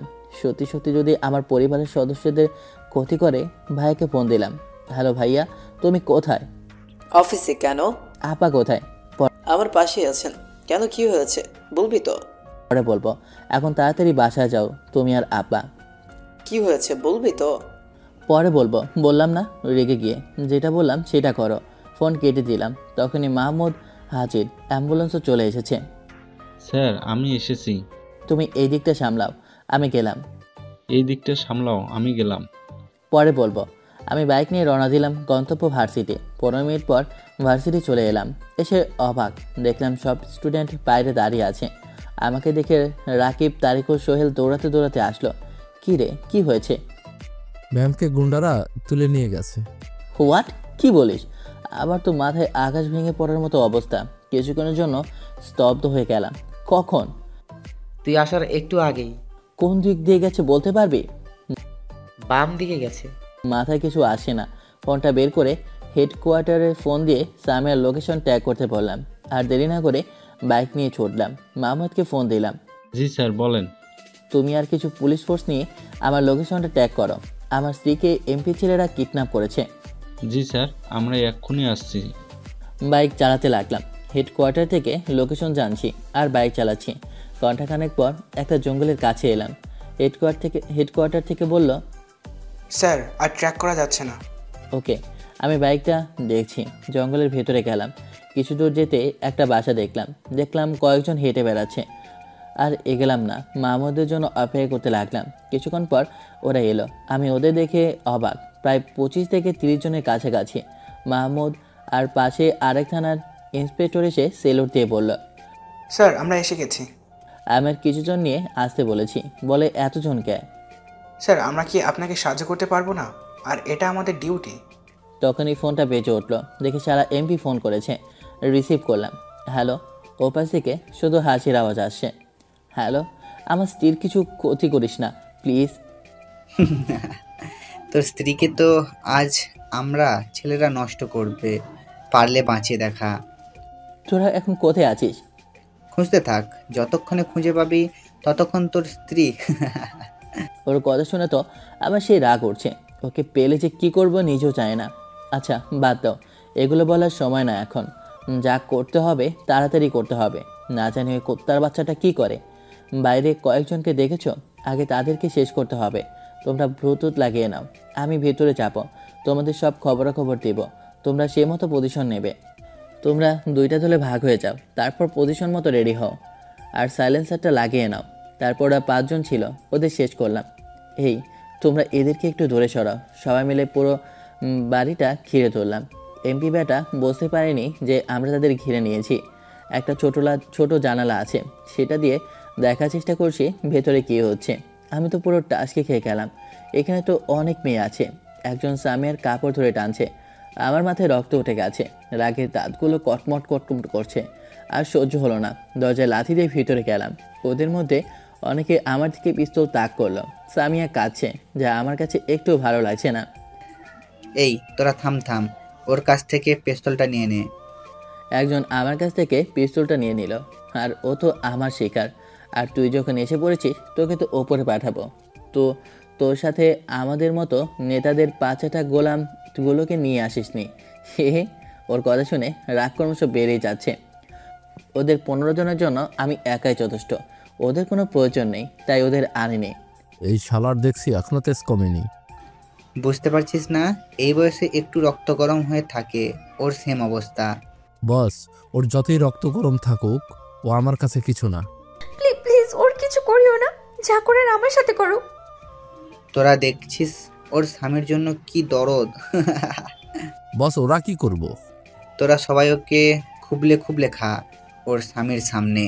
ও শুধু দাঁড়িয়ে দাঁড়িয়ে দেখবে ওর স্ত্রীর রেপ হওয়া। সবাই হাসতে লাগলো। ওরা এগিয়ে যেতে লাগলো। সামিয়া কান্না করছে আর আমার দিকে করুণ দৃষ্টিতে দেখছে।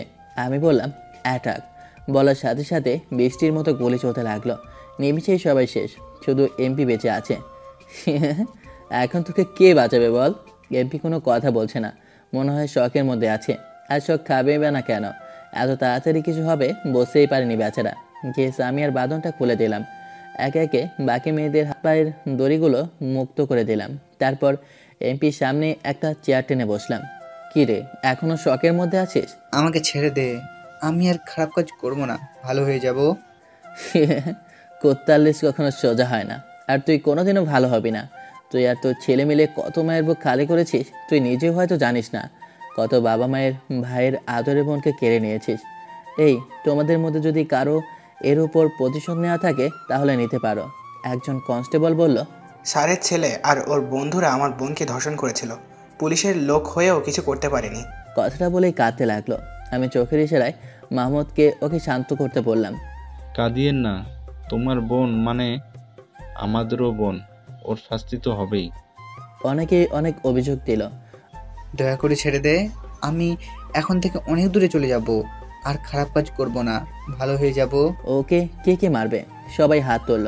আমি তোমাদের পারমিশন দিচ্ছি, 1 2 3 বলার সাথে সাথে বৃষ্টির মতো গুলি করবা। মেয়েদের উদ্দেশ্যে বললাম, যারা ভয় পাবেন তারা চোখ বন্ধ করে নিন। সবাই একসাথে বলল, না, নিজের চোখের সামনে এভাবে মরতে দেখলে অনেক খুশি হব। ওকে ম্যাম, আপনি চোখ বন্ধ করবেন না? হয়তো ওদের প্রতিশোধের আগুন ওদের থেকে ভয় জিনিসটা হারিয়ে গেছে। বলেই জড়িয়ে ধরল। 1 2 3 বলার সাথে সাথে বৃষ্টির মতো গুলি চলতে লাগলো। কিছুক্ষণ পর সবাই থামলো। রাতে সব কিছু ঠিকঠাক করে বাসায় ফিরলাম। মিডিয়া মেয়েগুলোকে তাদের পিতামাতার কাছে পাঠানো, আমার সিনিয়র অফিসারদের জবাবদিহিতা ইত্যাদি ইত্যাদি।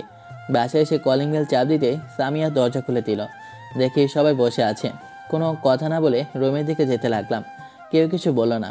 হয়তো আজ আমার উপর দিয়ে এত বড় ধকল গেছে, হয়তো তাই।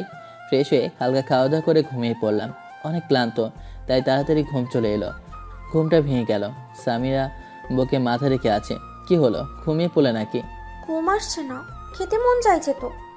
ও মা, তাই? যান ভিয়ার্সগণ, আর দেখেন না, আমার ম্যামকে এখন আমি খাওয়াবো। এখানেই সমাপ্ত করা হলো। বলতেটি ক্ষমা করবেন। আল্লাহ হাফেজ, টাটা, বাই বাই।